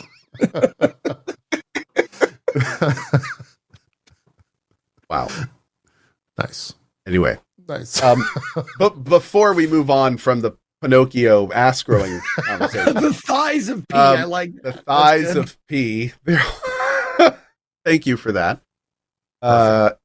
Yes, I do want to say, just in case anyone was wondering what the gameplay felt like, gameplay of Stellar Blade is very much more Devil May Cry. And where Liza P is more of a Souls-like. I think me and JP were just comparing more of like the feel of the game. The gameplay feels very different. Yeah. The reason go ahead, finish your thoughts. So in for instance, Liza P, slow, methodical. You're doing one hit at a time, or like maybe a very light combo here and there, that kind of thing. First thing you're shown in Stellar Blade is like, okay, these 4 buttons are a light combo. These 6 buttons are a heavy combo. It's a much different feel of gameplay. You're Devil May Crying. You're doing that kind of stuff in Stellar. Yeah, the reason I ask is Revengeance. Yeah, exactly. There's this. It's kind of cool that Stellar Blade and Lies of P are both Korean developed video games, and this is actually Stellar Blade is actually the second game, the first console game for the company. The first one they made, I'm blanking on now. I've played it. Nikkei is the name of the mobile game that they make, which I think Zeke, you've seen. Did I show you Nikkei before? That's Strippin's game. Yeah, I think you sent me something that said you have to play this. I think maybe that might be. That might have been right. Okay. It's this one. They actually just celebrated their year.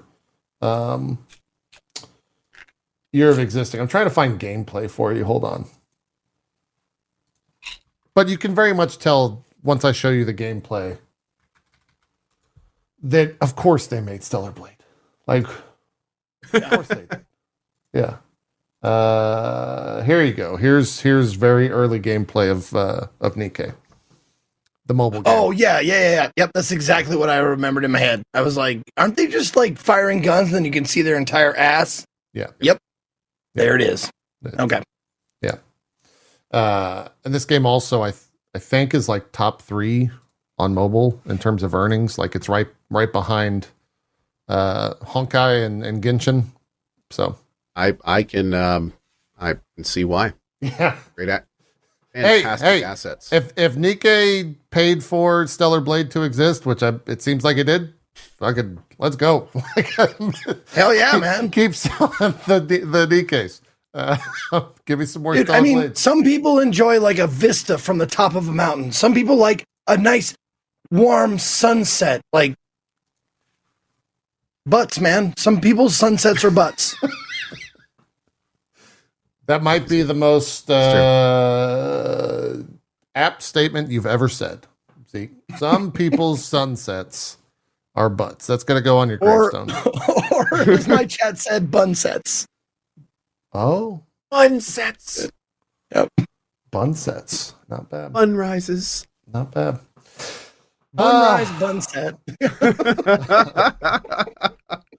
The bun will come out tomorrow. No. Stop it. Jesus. No Shoutouts. I'm still thinking about fucking Pinocchio walking around with a giant ass just dragging. I laughed out loud because someone in my chat just went, Pinocchio. Oh! Dark Arrows in my chat said, Dark Arrows said Pinocchio might lie, but that ass don't.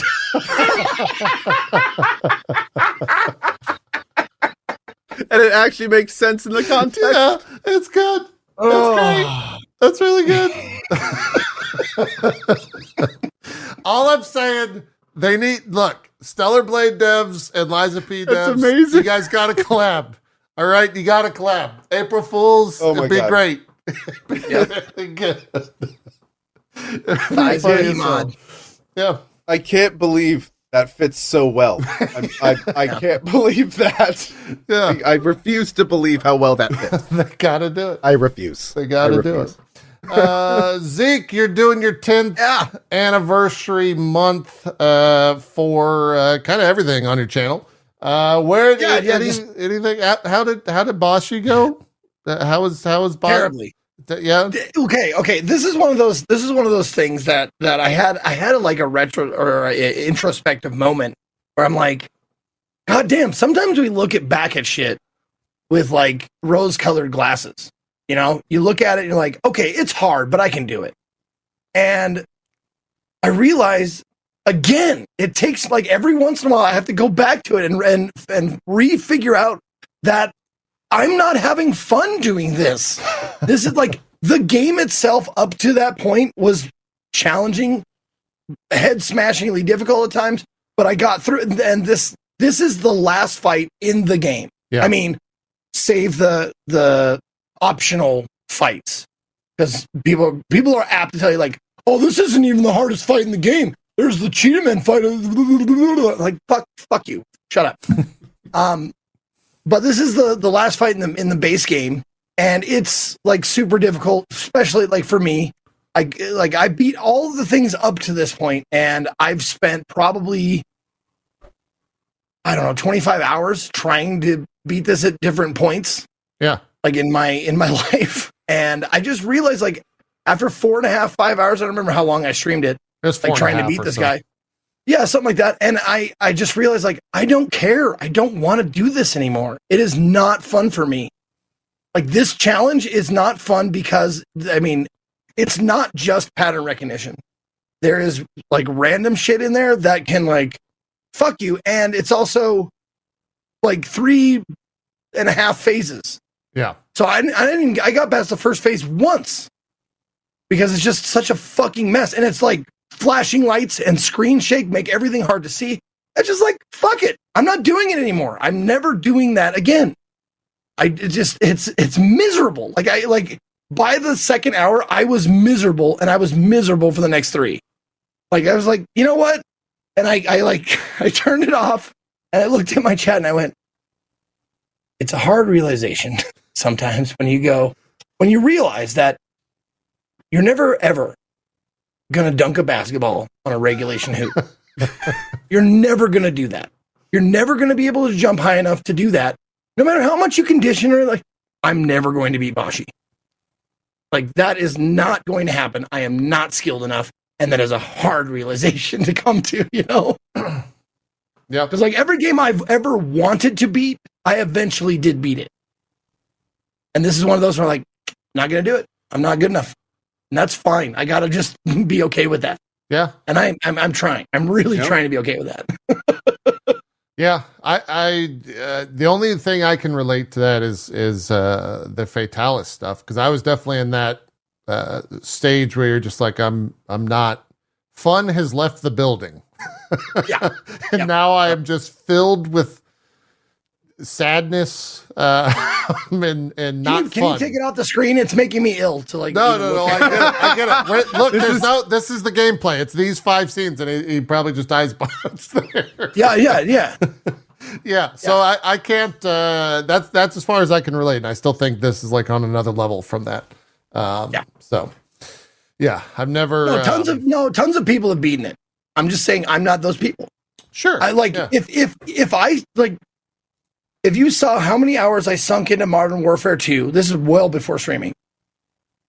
Like how many hours I sunk into Modern Warfare 2 and the improvement that I made compared to most people's improvement over that many hours, you'd understand like, oh, you barely improved at all. Like over those hours, like you're still terrible. Like, yeah, but I put like, 50 hours into it. It's like, well, you suck, man. You get like second to last, third to last place every fucking time. Like, yeah, but I'm getting better. Like, you're not, though. You're not really getting that much better. So, like, how do you define better? Yeah, exactly. So, like, yeah, competitive games like that require quick action, quick motion, snap, reflex stuff. Mm-mm. Yeah, it's not for me, and it's never been for me. And it's just, it sucks because I really wish I could have beaten it by now, but it's not going to happen. But I mean, I beat all the other bosses up till that point. Like I beat Mario and Sonic and all the other like difficult bosses. Just that one is not, it's hitting a wall. Yeah, it happens. Yeah. Well, I mean, we could talk about another game that you were obviously super into. You played some more Snowrunner. I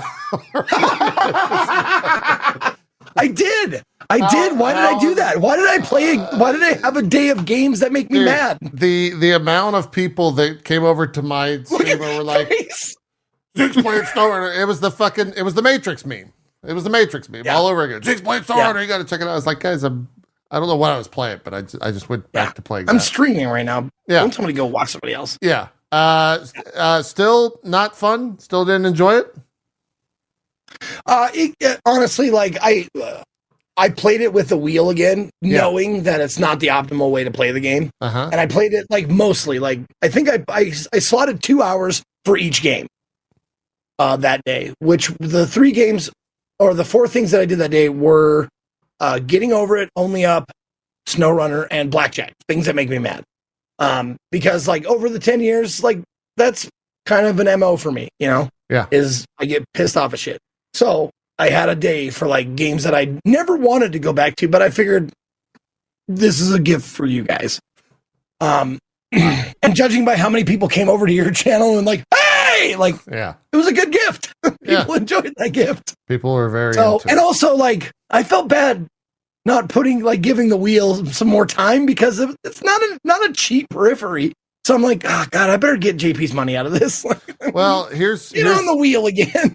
You might have to. Did you put it away? Does it still exist? It's in the box. It's in the box. Yeah.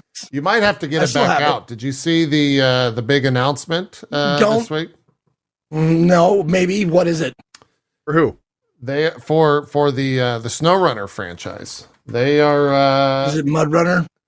No, they are doing a VR Snowrunner game. Really? Yeah, it's on the Quest 3. Funny enough, is the platform. I forget the exact name of it. That could be kind of fun.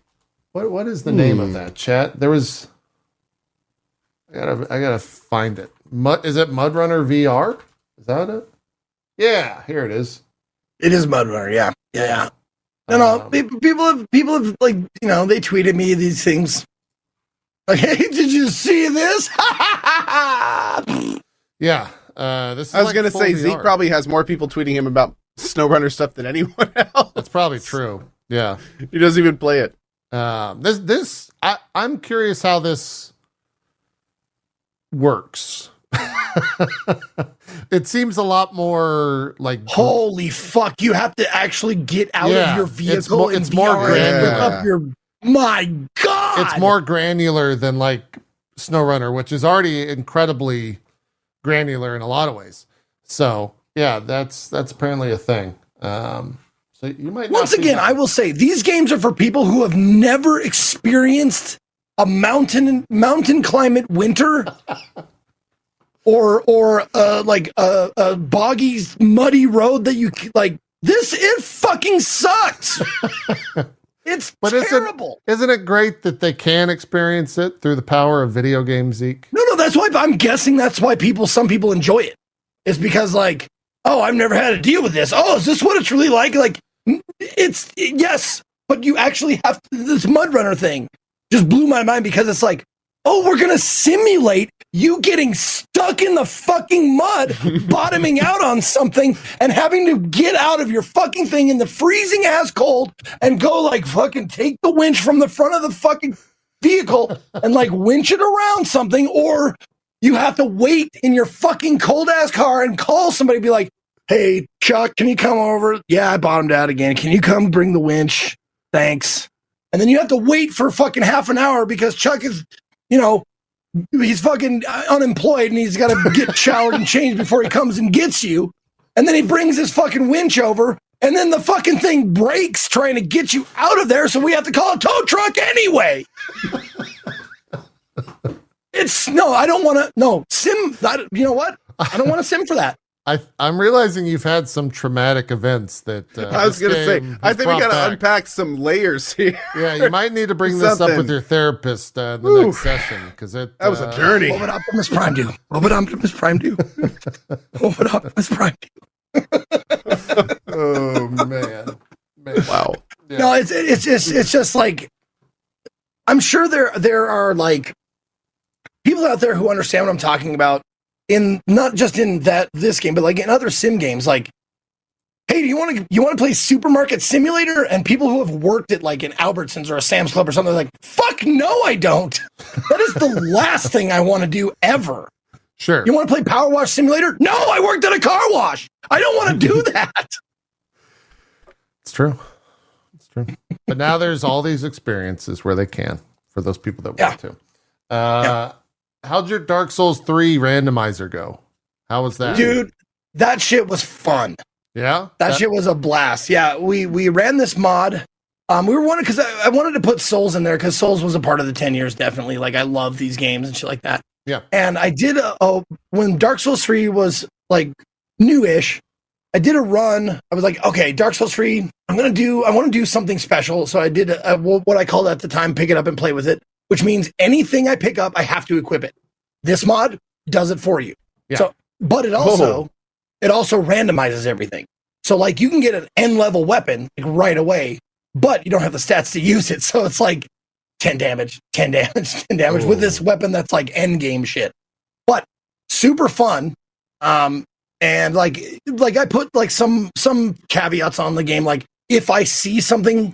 Like even if I have an awesome weapon that I can actually use, I feel comfortable with. If I see something on the ground, I have to go get it and pick it up.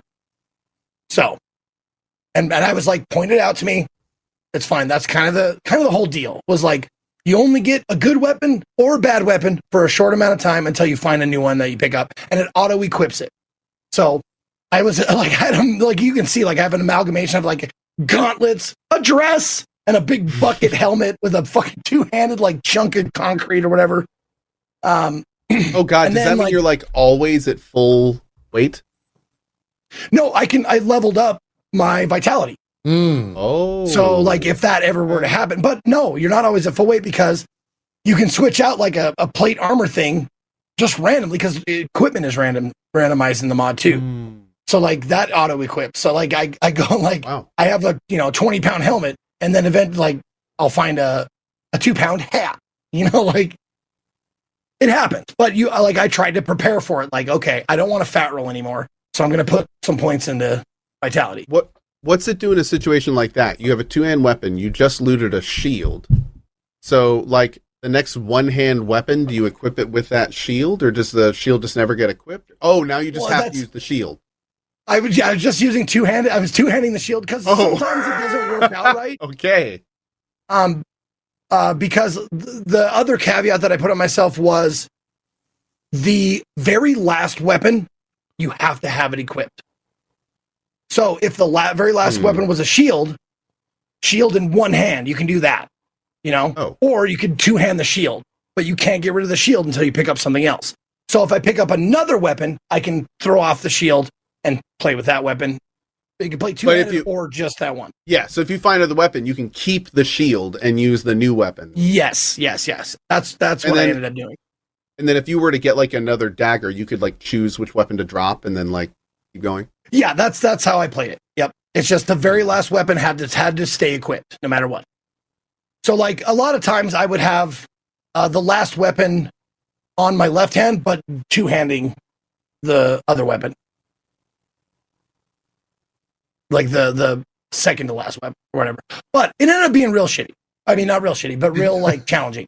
Yeah. Very much so. Like, but at times, sometimes it was like, holy fuck, like, like an end game weapon that doesn't require a bunch of stats.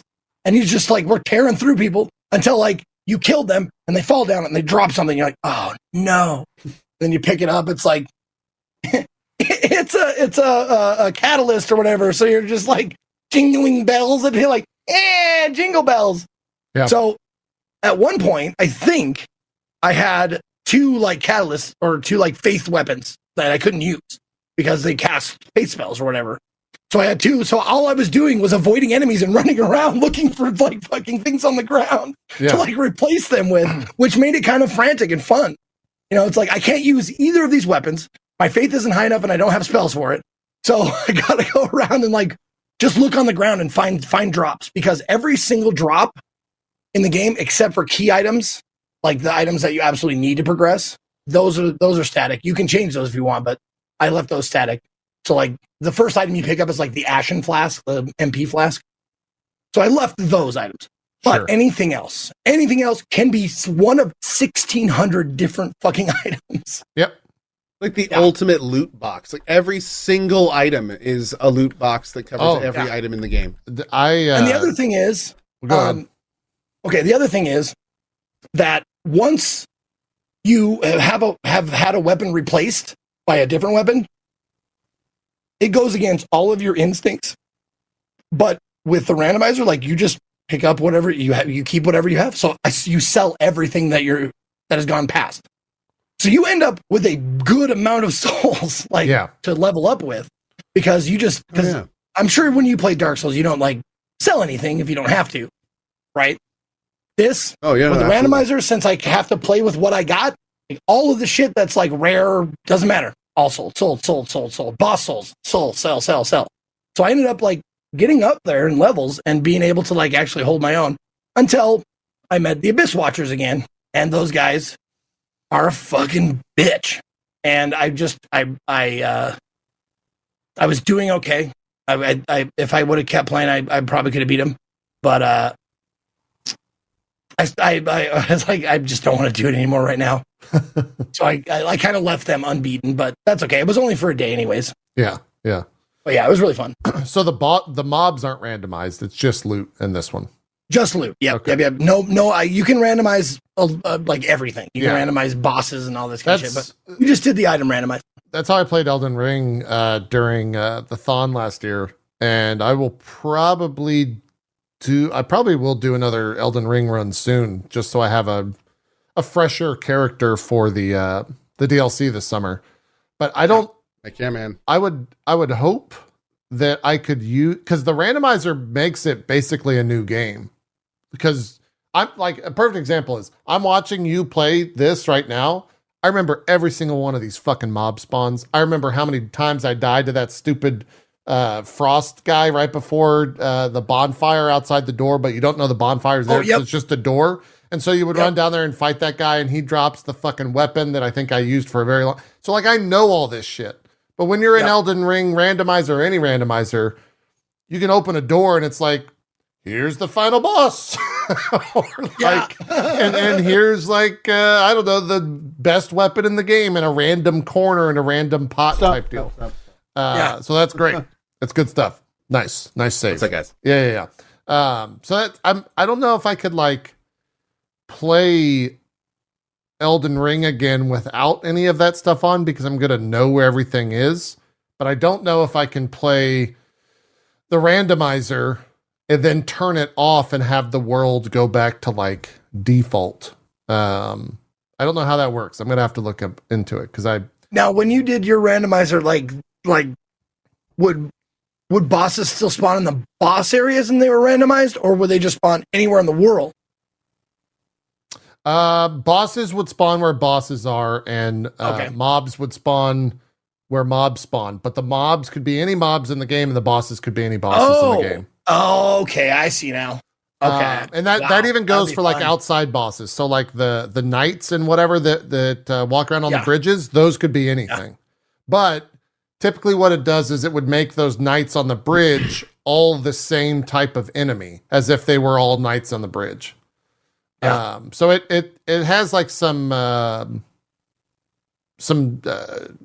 intellect to it. That's not the word I want to use, but it's the word I'm going to. Like it makes sense where like a type of mob is always that type of mob, or that boss is always this type of boss type deal. But it's really fucked up, because for me, I remember just walking around and like, logic. Thank you.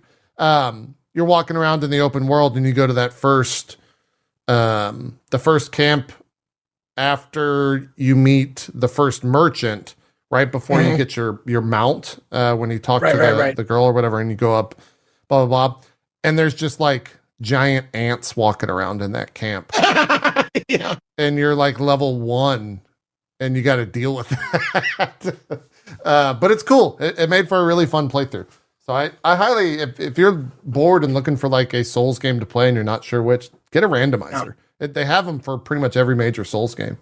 And also it really helps you like solidify what you like. 'Cause I'm sure there are weapons out there that, I mean, for me personally, there were weapons that I was like, I passed over when I was, playing Dark Souls 3 the first time. Yeah. And then I'm like, fuck, this thing is great. I passed over it because I didn't know, I wasn't forced to use it. But now that I am, I'm like, fuck, this is really cool.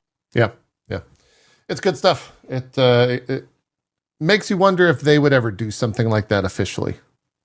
It's like a mode that they by the way, word to the wise, if you're going to do mods, make sure you play an offline mode, because they will ban you for cheating. Oh, yeah, that makes sense. What were we going to say, Carl? By the way, so I just a few days ago did a sponsor stream for Lords of the Fallen. Oh, yeah. Which I was going to ask you about the ARPG that came out recently. And funny that you say what you did. So one of the things they did was, when Lords of the Fallen came out, it was rough around the edges. The devs knew that. They had this kind of roadmap for free content they wanted to do. And the reason they sponsored me to play Lords of the Fallen was because the 1.5 patch was the big finale of their free content roadmap. And one of the things they added, which is actually pretty freaking cool, is they've basically tied the New Game Plus system to this new modifier system. So now, whenever you New Game Plus, you can add modifiers to the new world, the new version of the world. You can add more enemies. You can add random enemies. You can add random loot. You can add. You can completely change like how many bonfires are available. There's like different levels that you can do that. Nice. You can make it permadeath. Oh wow. It's cool. It's a very cool system. And at any point, you can like go to a bonfire and like re-roll the world with new modifiers if you want to. So it is it's a. You say, has anyone ever done this officially? Well, I don't know if it's the first official implementation, but it is an implementation. That's cool. Talking about. I hope that It creates so much more longevity for the game. Like, that's why so many people are still playing Elden Ring today, because the randomizer stuff. I'm sure that's why people that already beat Lords of the Fallen will potentially go back, because they love that world. They love how the animations and all the weapons, and they want more. I am very sorry. We are talking about Lords of the Fallen, the new game. This one came out last year before. It is one that I played all the way through. I've really enjoyed this game. I'm looking forward to hopefully it one day releasing an expansion, so I'll have a reason to do a big replay of it. But no, it's a very cool Souls-like, and at this point, for me, it's a pretty easy recommend. I enjoyed it when it came out, but now that it's undergone like a bunch of patching, performance enhancements, all sorts of stuff, it's become a pretty solid game. So yeah, very cool one. Yeah, this game launched, was it performance issues? Was that the biggest issue with it? There was some performance issues, and some folks had some issues with the way that they did the spawning and combat, which became pretty prevalent. Like, the game was very difficult, and the way that the spawning and stuff was done made it very, very punishing if you were to die in some areas, and that was a huge detractor. Also, I think there was the issue also that it was marketed as like this super big AAA game, but it didn't quite have the feel when it came to like the performance, the bugs, and all that kind of stuff of a AAA game. So that kind of played into the whole thing as well. Got it. Cool. I didn't realize they were like putting out updates for the first big Unreal 5. Feels like little thing from there. Oh yeah, I guess that is true. But no, it is worth checking out now. Is it on any type of sale or anything like that right now? Do you know? I think it was like half off on PS5 because it was releasing for PlayStation. But I don't know how much it is now. I'll take a quick look. Yeah. What the heck is... Oh, sorry for that random music chat. That was the Lords of the Fallen. It is... Is that the original one? So, Lords of the Fallen right now. You might still have it installed. So it's 60. It's 60. So there's no sale of any kind right now. Still full price. Okay, got it. And it's still even with the 1.5 update, it still has some optimization issues. Cool. Yeah, we did it between you and I. We've done a bunch of sponsored streams this past week. What did they add in Icarus? What was the big Icarus push for the Icarus stuff? Another new patch, man. I tell you, this is one of those games that is just like silently chugging along in the background. It has become a very solid survival game. It is not really bending the boundaries too much in terms of what that is, but it is a very solid survival game. I always have a good time when I go in and play it. There's tons to do if you want to give time to it. There's like 4 different tech trees that are, multiple pages horizontally long. There's a whole perk system across 4 different things. There's different missions. You can do open world. You can do outpost building. It's a lot. There's a whole different blueprint tech tree thing that goes on. But the big thing they were talking about now is not only the fact that it's come as far as it has, but also they released a Leica update. So now with the animal taming you can do, they now have their own perks and skill trees. Oh, and wow. You can bring them back up to the station with you and take them back onto the missions, like the workshop items that you can in the game and all that stuff. So yeah, it's chugging along, man. It's chugging along. I think whatever you want to of Dean, the ex-DayZ guy that now is doing this game, but he is stuck with this project. They're still chugging along and they're still working on it. And it's available for anyone to play at any time, right? There's not like a test period or anything for it. You could just buy it. For Icarus? Yeah, I'm pretty sure you can just play Icarus. Yeah, I wasn't sure of like where that game was. It's $35 right now. Okay. They have DLCs already as well and expansions and stuff. But it's definitely a situation where it's like, there's a huge amount of content in the base game if you start with that. Yeah. Kind of branch out as you do. Cool. Is it one of those games that has a story or an ending? No. Not really. No. Okay. Unfortunately, it's not that kind of sandbox. It's not a grounded. So, yeah. I was very shocked to see you playing Sandland. You did a sponsored stream for it. How was old Sandland? Also, don't worry about the Santa Claus on screen chat. Sandland is freaking cool. Yeah, I mean, it's basically watching an anime. I mean, all the voices are like anime level quality. They all are great. The graphics and the design is top notch. Of course, you have all your classic anime character casts. Sandland, those that don't know, is also a full anime on Hulu. So you can go watch this if you want to. It's a full IP. So, and this is kind of following the little band of characters that do that. The thing that I didn't realize about this game before I did the sponsored stream for it, and really kind of sat down with it, it always looked kind of like cutesy and fun to me. Looked like it was just going to be something that is a great way to just relax and play something that doesn't require a lot of thought. Just be entertained by this cool little anime world kind of thing. And that's what I was expecting and looking forward to. Then when I started playing it, I realized that it is everything I was expecting in terms of the anime. But the game itself is kind of this, mostly takes place in this open world vehicle mode. There's 13 base vehicles and 400 different components for them. Wow, I didn't realize there's that much. Exactly. I knew there was a lot. That's what I was saying. I'm sorry. 400. I'm sorry. 400? Like, how much customization are we talking here? Like, what does this mean? Like, is this a vehicle game? Is this a proper action vehicle game? Like, hold on here. Is this not just some, game that's going to rely on its anime for all the things and just kind of have a basic action game behind it? No, this looks to be like something pretty cool. So, sure enough, I played it for a while. I didn't get too far into the vehicle portion in the 2 hours that I played. It does start very slow, unfortunately. But when I did get to it, this part right here, it's just a straight up action-y vehicle game. And we're talking where you've got a primary weapon, secondary weapon, 2 subcomponents, an engine. The frames are the different base components. There's also some cosmetic stuff. So if you like this kind of thing, and especially if you're a fan of DBZ and that style, this is a cool one. Like, you definitely should be checking this game out. This is a lot of fun. A lot of fun. What can you tell me the story behind all the soldiers wearing Santa Claus hats in this? They're not. So the only person in the Santa Claus outfit is a reference. That was a character named Thief.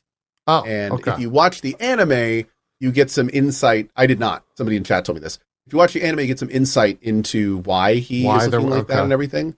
The TLDR, from what I understand, is those are his pajamas, and he was trying to be sneaky at night. Fair. He thought that's what was going on, but I'm not sure. So I've not seen the anime. Yeah. But yes, they're again, if it may, I don't. Here's something. Somebody did ask me, should I watch the anime before I play this game? That I have no idea.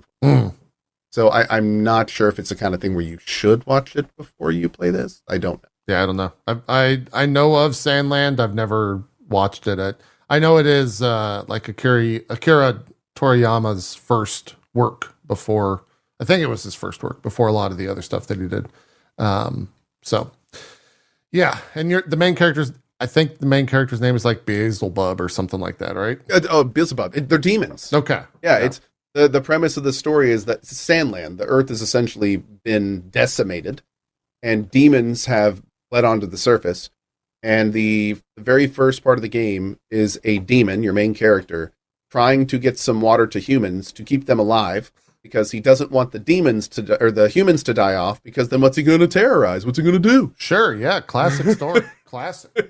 So it's an interesting premise that, of course, begins to ask all sorts of questions. What happened? How did it happen? Why are the demons here? All sorts of stuff. Yeah. And begins to explore all that. For those of us who are not in the know, what other stuff has Toriyama done?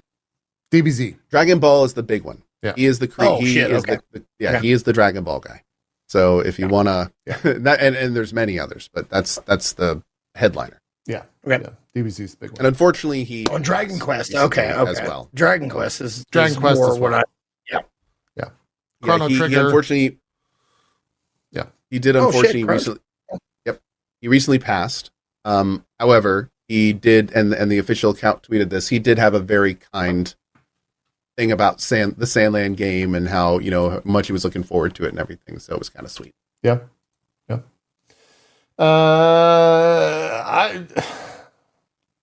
I'll answer questions. I did play Fallout 76 this past week. I jumped in. Oh, cool. For an afternoon.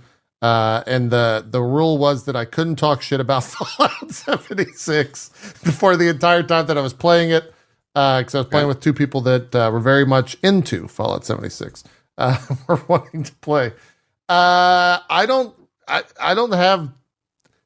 That's a game that's Fallout inspired. Like I don't really have much to say about it. It's very much Fallout. I think I would have preferred to be playing Fallout 3 and Fallout 4, just knowing what I know about those games. But like the social aspect of this was cool, and I see why people are playing it. I think it's still skyrocketing and like player counts and everything like that. But yeah, I don't have much to say. Only offering it up if you guys have questions about the state of the game or anything like that. And I can offer, I guess, the best answers that I could as someone who's pretty uninformed about it. Did you is this your like a restart of the game, or are you playing off an old save? It's a brand new character. Yeah, it's a brand new character. Okay. I was not playing the character that I created with the two of you. Okay. When we played that a decade ago, or way whatever. Back in the day. A long time ago. Yeah. Yeah, people many moons. Crammy mayonnaise. Yeah, that was. It was a long time ago. I know that. It was like last time logged in 2017 or some shit. It was wild. Nice. But yeah, me and Gassy and Bruce were playing it. And it's it's the Fallout world. It delivered on that promise very well. It was the Fallout world. How is it like jumping in now? Does it feel better than it did before? Yes. Yeah. Okay. It's Jesus Christ. I made a terrible looking character. Yeah. It's wow. It's very much it's unfortunate because I think most live service games that have been around for a while, the new user experience in most of those games is always bad because there's so much that's going on in that world that they don't necessarily tell you all the ins and outs of. And they kind of introduce you to systems over time, but it's like jumping into Destiny for the first time where like there's so much fucking happening. You're just clueless as to what's happening. This one does have like some major storyline beats that you can jump into. And it also gives the ability to jump to just level 20 to like skip all of that. So you can get to just playing and like seeing, jumping around and playing with your friend type deal. But I had like the experience where the streamer experience where like a viewer walked over and was like, here's some power armor. And I just jumped in real quick. Cool. And that was great. Like I had fun getting in power armor with a giant minigun and just blowing shit up, seeing nukes, seeing different like raid bosses and all of that. But I didn't really explore the ins and outs of like character builds and what you do is like a daily process. It was very much a day in Fallout 76. And with that, I had a pretty good time. A lot of that was probably because I was playing with friends as well as viewers helping me out. But I think, like I said, I still stand by the fact that kind of would have preferred to at least see like the single player Fallout 3 and Fallout 4 experience more so than this. But if you're looking for a social sphere, a social game in the Fallout world, yeah, it's it does a good job of that. I can't speak to anything in the end game aspect of that, but a lot of loot. I was immediately hit by the loot bug. I say loot bug, not a bug in the game. I have a loot bug to where I just go and try to loot everything. And they very unfortunately for me put in a massive AoE loot issue. So you just get encumbered within 5 minutes of existing in this world. You're automatically encumbered. And that becomes very quickly an issue. To where you're trying to like pump stats into strength and get power armor that gives you more encumbrance and all that stuff. But I think that's just kind of Fallout in a nutshell. Having not played much Fallout, I think that's a lot of it. Yeah. That's Bethesda games. Any of the Elder Scrolls games and there's always encumbrance. Yeah. It's just like, can we not anymore, please? How about that? Yes. How about like, okay, encumber me for a little while. But then make a magic pill somewhere in the 10-hour range. Let's give it a little bit of time. Magic pill that says no more encumbrance. Okay, like give us a goal to work for so that we can just carry everything we want forever. Agree. I agree. Still very much Fallout though. The short of it, I don't need to spend more time on it. And I understand why. Why Xbox/Microsoft is pushing people to this, because I think it is the easiest one to get into without mods or anything like that, and just start playing right away. And two, it's very easy to play with friends. They did a good job with that, where you can just like fast travel to your friends whenever you want, and it doesn't. There's no penalty for that. You just fast travel away, and you're in their world, shooting things, doing quests, things like that. So I understand why. And that was kind of Fallout 76, short and sweet. I talked Planet Crafter last week. I went back, played more of that. This sponsor stream for Warhammer 3. They just add more stuff to that game. There's so many fucking units in that game now. Like it's crazy how many fucking units. Warhammer 3, like the Warhammer 3? Total War Warhammer 3. Total War Warhammer 3. Oh, okay, Yeah. okay. What did you think Warhammer 3 was? I was thinking of the old ass, like before Warcraft, like World of Warcraft. Oh, like, no. Yeah. This was like the first like Blizzard game I probably ever played. Yeah. No, it was just this. I was very much the kid playing with his toys and being like, I want to get the strongest unit and put it in here, and I'll take the new unit and put it in there, and then we're going to make them fight. And then I would watch them fight. Very easy sponsor stream. Yep. That's pretty much all new Total War players. Yes. For like the first 15 hours of their career. Yes. Yep. Yeah. New or long time returning. Anything else? I did try to have. I did a terrible modding stream for Fallout 3. We don't need to talk about that. Was there anything else? I played a little bit more No Rest for the Wicked. For what it's worth, we don't need to talk about the game. I just want to give a shout out to those devs, because they have been cranking those updates out for No Rest for the Wicked. It's wild how much that game's already changed. Added same item sorting in the last one. It's wild how much that stuff has changed. It's crazy. That's straight crazy. Yeah. Oh, good. I'm shocked at how fast they're pushing that. And then I played Bellwright for another sponsored stream. It is a survival game, but also how would I describe this? It's like a city management game as well as a survival game. So like you build a base, and then you can recruit villagers to come work in your base, and you give them different jobs within your base that they'll just automate. So, or automate rather.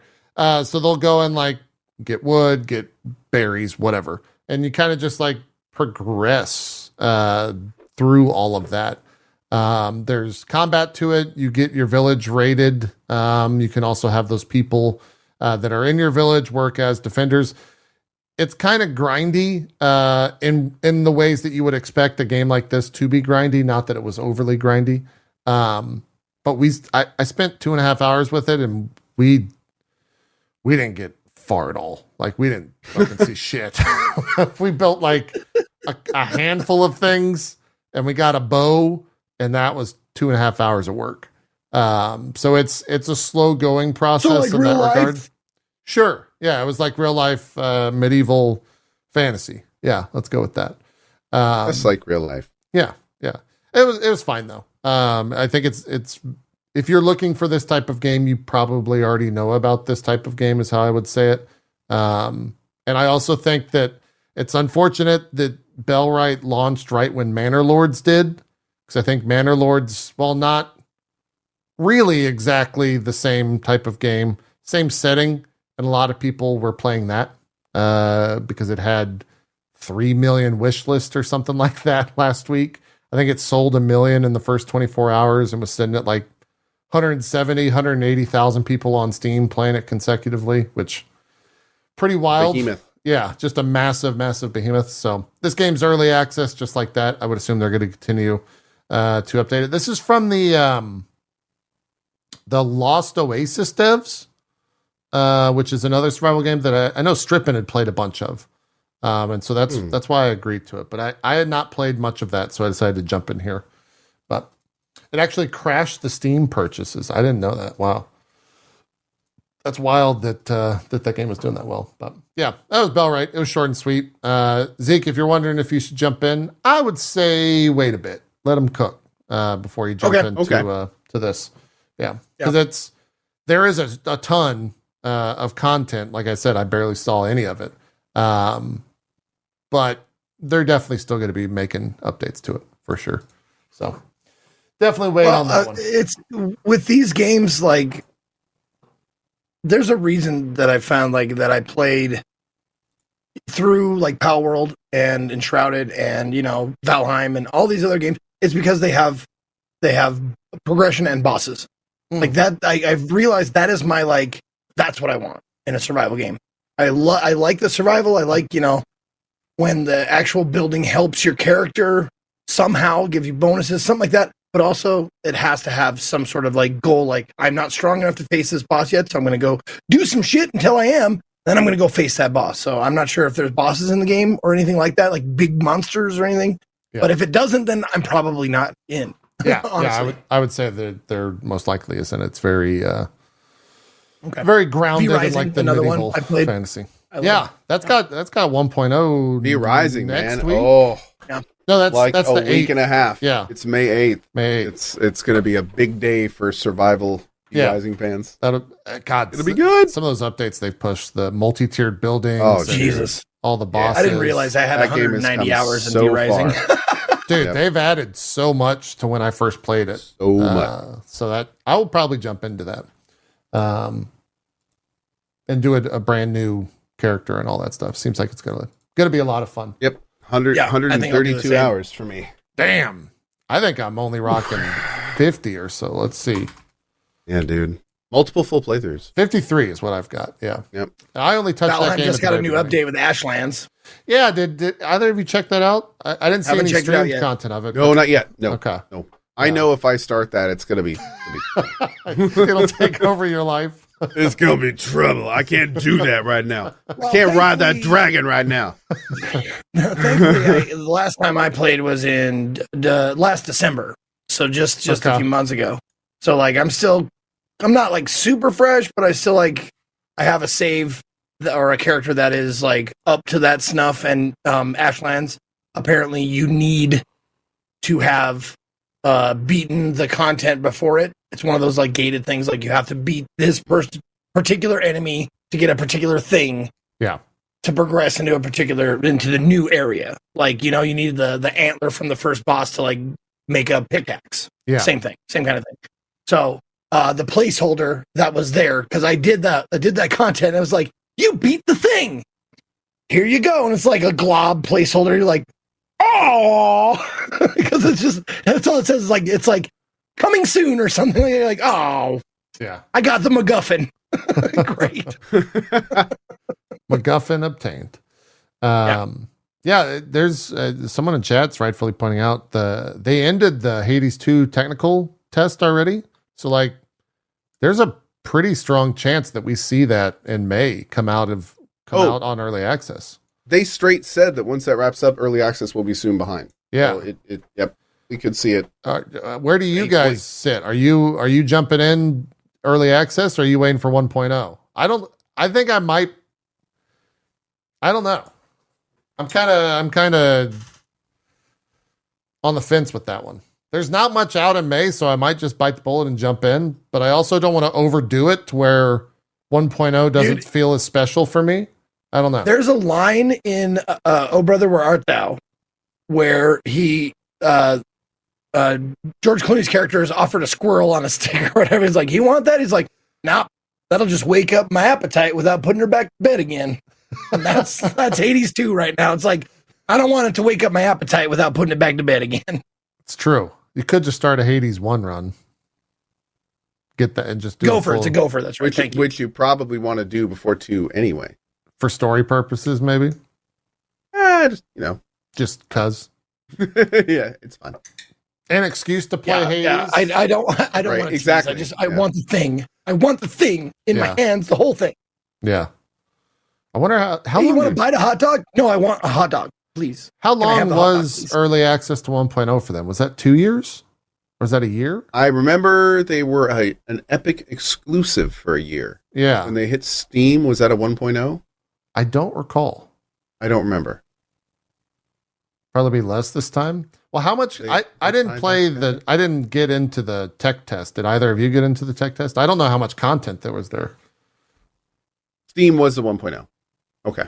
So maybe they were EA for a year-ish. Okay. Yeah. Yeah, I don't know how much content was in tech test. It was only the first floor. Okay. All right. We'll see. If it comes out, it comes out. Tales of Kenzera Zal. How am I saying this, Co? You did the sponsored stream for it.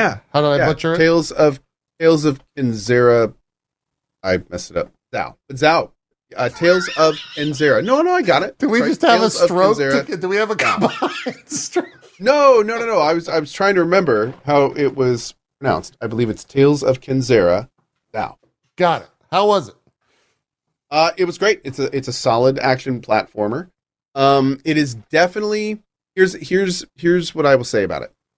It is a game that I feel like the gameplay is probably a bit on the simplistic side. It does work, but the way the combat and stuff was done, I wasn't really kind of super engaged with it. It is beautiful. The music is awesome, very artistic, and the story is right off the bat.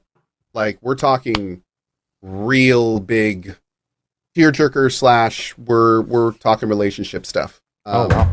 It's like father son, like very deep stuff. You know, there's right at the beginning you're hit with some death stuff. I mean, it seems like it's going to be a story that is going for impact, and continues to show that as the bit I played it. So the game itself is a solid action platformer Metroidvania style type of game. But like I said, I think the real focus is like kind of the artwork, the setting, and the story. Okay, cool. And then did you say that was sponsored or no? It was. My look was sponsored. Yes. Do you see yourself going back and trying again? For me, I don't. I actually like. Let me put it this way. I instantly knew I was going to have issues with this game. Because I instantly had the same feeling when I started Spiritfarer. Really? So it was that much of an impact? It was the kind of thing where it's like I could instantly tell it's like, oh, this is going to get like really heavy into like father son stuff and what you say beyond the grave and how you interact with your like it was going to be one of those real deep introspection types of games, and I was like, man, I don't know. Dude, what do I shoot some stuff? I don't know, man. It's gonna get real deep, to do real a sponsored fast. Stream, man. You start off the no. Let's check it out, guys. Okay. Oh my god. No. Let me be clear. It's really wholesome stuff. This is not like Last of Us style stuff. This is really wholesome. Okay. This is like, it's like I could tell this was going to be a really powerful narrative, is I think the best way I could say it. That's what it's setting up to be. Much more so than games of this type normally get. Okay. Cool. No, dude, I'd like listen. I'm on your side, dude. I could not stream Spiritfarer. I'd be a fucking snotty, crying mess like half the time. Be like, all right, let's see where we were. Oh God, no! Why, God? You're at this person that you're letting pass to the afterlife. Yeah. But I will say that I played all the way through Spiritfarer, and it was my game of the year that year because it affected me in such a profound manner. Yeah. It is. I was about to say it is the kind of thing where I think if you like those types of stories, this is absolutely a game you're going to want to check out. There you go. One more time, say it, Co, because I'm not going to attempt. Tales of Kenzera, Zao. There you go. Okay. Yeah. And then, like I said, a lot of sponsored streams this past week. What did they do in Dead Island 2? I thought this game was completely done for. No, it came to Steam.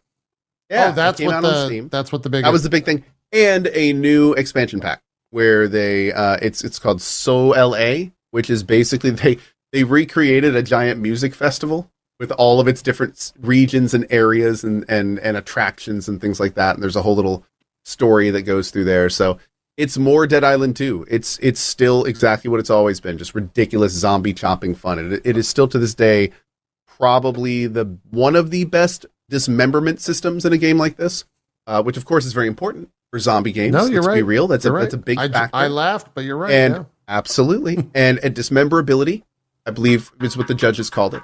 But the dismemberability factor is very high. Good. And it's always a good time just chopping up zombies in this game. It's one of those ridiculous build crazy weapons with flamethrowers and cattle prods, and then just go and slice them up into 1,000 pieces. And dumb, clean zombie killing fun. Makes sense. Yep. Zeke, what? And speaking of, I'm doing a little 2-hour stream after this. If you want to come and check it out. Oh, nice. Of this? Of Dead Island? Nice. Yeah. No, immediately when they asked me, they're like, "You want to do Dead Island 2?" I was like, "Fuck yeah, I do." Those games are fucking hilarious. Dude, it's always a good time playing that game. Yeah. I look forward to whenever they come out with whatever they come out with next. It's always a good time. Has that studio said what they're doing next after Dead Island? I don't know if they're continuing Dead Island stuff. Yeah. Hopefully it's been going well. I mean, they've continued the development and patching and everything of that, so I'm assuming it's going well. Yeah. But no, I don't know if they've announced like further plans and stuff. Got it. Zeke, what's the big finale for your 10-year month anniversary? Do you have something planned? Or are you doing something big? Not something big, just a game that kind of, I don't know, put me on the map is a real word, like a real like thing. Okay. Whatever, but like it might be the game that got me the most people coming into my channel like, "Hey, I saw that clip of you." Darkest Dungeon 1. Oh, okay. Yep. We're gonna fire up Darkest Dungeon 1 for the first time in however long. Yeah. And that's gonna be what we're doing on the final day, the 30th of April. Nice. And we're gonna play that and remember all the times that, God, I didn't realize how much that, like, just watching highlights of that past streams of that, like, holy shit. There were so many moments where I just like lost my shit and broke shit, and like it wasn't just one moment. One moment people remember, but like there were more moments than that, like throughout. I mean, like, that was kind of your shtick back in the day, was it? Did you just black out and like not remember? No, I didn't remember all, like, how many there were for that one particular game. Oh, okay. Like I know I did it a lot, but I didn't know, like, there was like 3 really good big fucking flip outs. Do you still have the what was it, the name of your hammer? Because I remember that was very yeah, you still got that? You still smashing shit with that, or is that No, I still have it. Yes, I still have it. Okay. But I haven't smashed anything with it in a good long while. Okay. All right. Yeah. It's retired. It's true. It's true. Yeah. No, I still have temper tantrums from time to time. I still throw things, you know. But more often than not, like, my anger has turned into just like more of like a quiet self-loathing. You know, like that's what happened with Boshy. I was just the natural evolution Boshy, of self-hatred. And then by hour 2, it was just like, oh, fuck. And eventually, like hour 4, like the last 30 minutes was like, camera off. I don't want to look at me. I don't want you to look at me. I just want to plow through this shit and get it over with. And I didn't even make it that far. I was just like, Alt F4, goodbye. It happens. Yeah. No, I still have like, I mean, the remnants of my past are still in the bottom drawer of this little like filing system or drawer thing, this rolling drawer thing that I have. There's still broken controllers. Like I have one controller. You didn't throw them away. You kept them. An actual graveyard. Yeah, you got an actual graveyard over controllers. Little mortuary. I mean, most of them are like one button isn't working, so like they'll work for some things. Just Like a bumper Zeke, button doesn't work. Okay, like, I'm going to give you your finale April 30th. Take everything in that drawer and fucking throw it away. Maybe I'll just smash it with the fuck nuts. Sure, yeah. There we go. Yeah. Exactly. You got to let the past go. Yeah. You got to let it go. You got to let it go. As long as the steering wheel's not in there. Keep the steering wheel out. You gotta don't trash the steering wheel. No, I'm not smashing the steering wheel. You gotta at least get I'm sure there's VR. a game out there that I'm going to enjoy playing. You gotta get the VR with that fucking steering wheel at some point. Maybe I gotta get it like a racing game or something that's compatible with the wheel. The Snowrunner, like once I put away the wheel, I didn't get to finish that thought when we were talking about Snowrunner. Was once I put away the wheel and started playing with controller for the last like 30 minutes or 45 minutes. You enjoyed it? God, it was so much better. Yeah. It was so much better. Undeniably better than playing with a wheel. Because the wheel is it's clunky, man. It's not like intuitive or anything. And also it has resistance. So like you're trying to like pull out. It's like this is not like we have power steering now. There's no need for that resistance on the fucking wheel like there is. Like every car now comes with power steering. They don't even mention it in the fucking.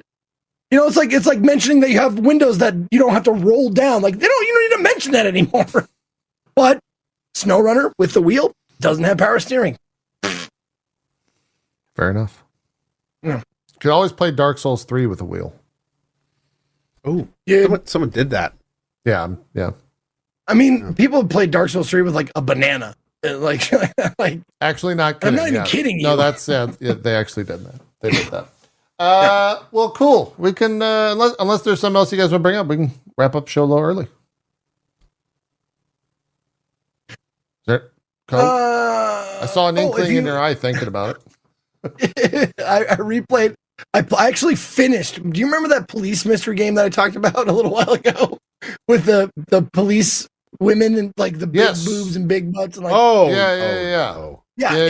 if you want like if Stellar Blade isn't in your face enough, like if you're one of those people that, like they changed the costume, I got a game for you. It's called The Police Mystery. It is $16.99 on Steam, and it has. Oh my god! It is honestly just checking off like fetish. Oh, fetish. Oh, fetish. It's a fetish fucking checklist. I am not kidding you.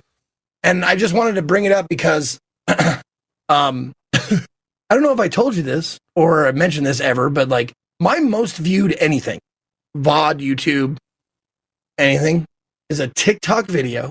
It has over 8 million fucking views. Wait, really? And really? Yeah, no shit. Wow. It's nice, man. Of me as a tiny ant-sized cop jumping into a cup of coffee and being swallowed by a giant-titted cop lady. And that is my most viewed video of any source anywhere of all time. And it dwarfs the next thing by like 7 million. You fed right Apparently into the algorithm. Called Vor. I had to learn that term. Yeah, it is. Yeah, it is. Yeah. Oh, wow. Vor is a fetish where you fantasize about being swallowed. Pretty sure. I love the JP. It's like, all right, we're gonna break early. Would anyone like to bring anything up? But there is, and Zeke's like, Thor. But there is, if you go to my TikTok and you see that, like while you can, I guess, before it's banned, and you like read some of the comments, I would say like a good 30 to 40% of them are people going, I was looking up Call of Duty. Why the fuck am I here? Yeah, I don't know. There's tons of people that get directed to this for whatever reason. So I would say like probably 2 million of those views were on fucking accident. A redirect gone wild. Offended that they got directed there. Jeez. The algorithm has betrayed you. Yeah. Yeah. It's wild. Someone in my chat was saying that Evo Japan stream, which is going on, I think the finals are tonight, or the final day for Evo Japan is tonight. The main stream channel got banned for ASCII art in the chat or something. Oh, they've been unbanned already, so it doesn't really matter. But okay. I think it was just an unmoderated chat. Maybe. Yeah. Who knows? It seems like there's no. I've been watching Maximilian, dude. He's been at the top of the directory for it, anyways. So he watches all the channels at once, so I don't even have to go anywhere. He just clicks on the hottest match. I let Max be my guide to the FGC. Oh yeah, dude. In all ways. That's fantastic. Yeah, it's great. It's good. He's doing. I think he's doing another stream tonight for it. So definitely check that out. And that's that. I think we'll close the show a little early. I do not know about a show next week. Speaking to you two as well as the chat.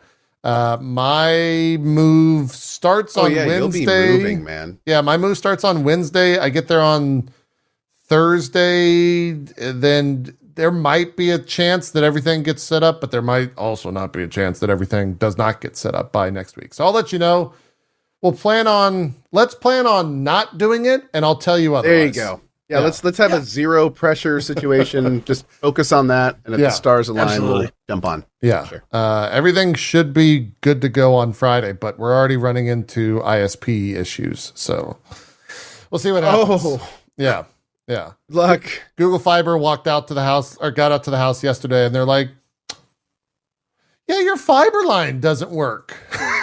I go, what does that mean? Or Max went, what does that mean? Because I'm not there.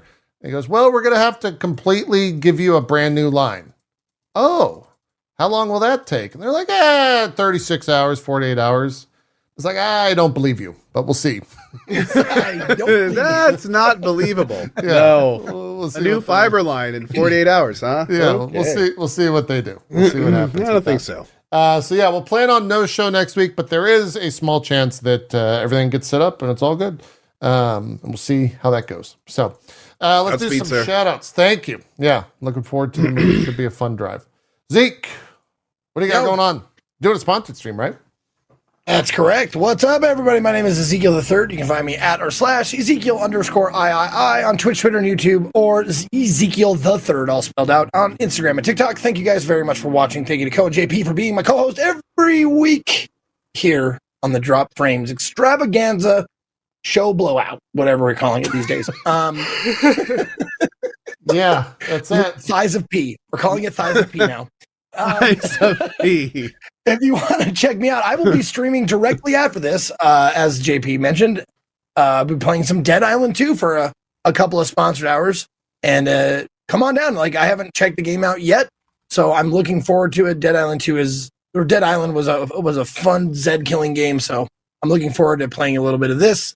So yeah, come on out and have some fun. And then on Monday, I'm off Mondays. And then and by the way, my tabletop role playing show has closed. We have done the final episode. We did the roundtable, and now Blade Runner is in the books. So no RP of that nature. But on Monday, I will be doing Darkest Dungeon, just like I said earlier, for my last day of the 10th anniversary month. So thanks for watching. See you later. Fantastic. Co, what's going on? Hi.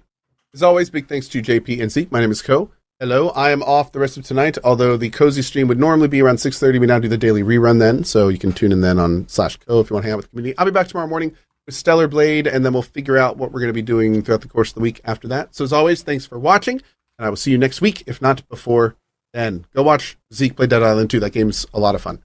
Fantastic. Thank you all. Thank you both. We'll be back potentially next week. If not, we'll definitely be back on the 12th with another Drop Frames. So have a good rest of your day, and we'll see you then. We're out of here. Bye-bye.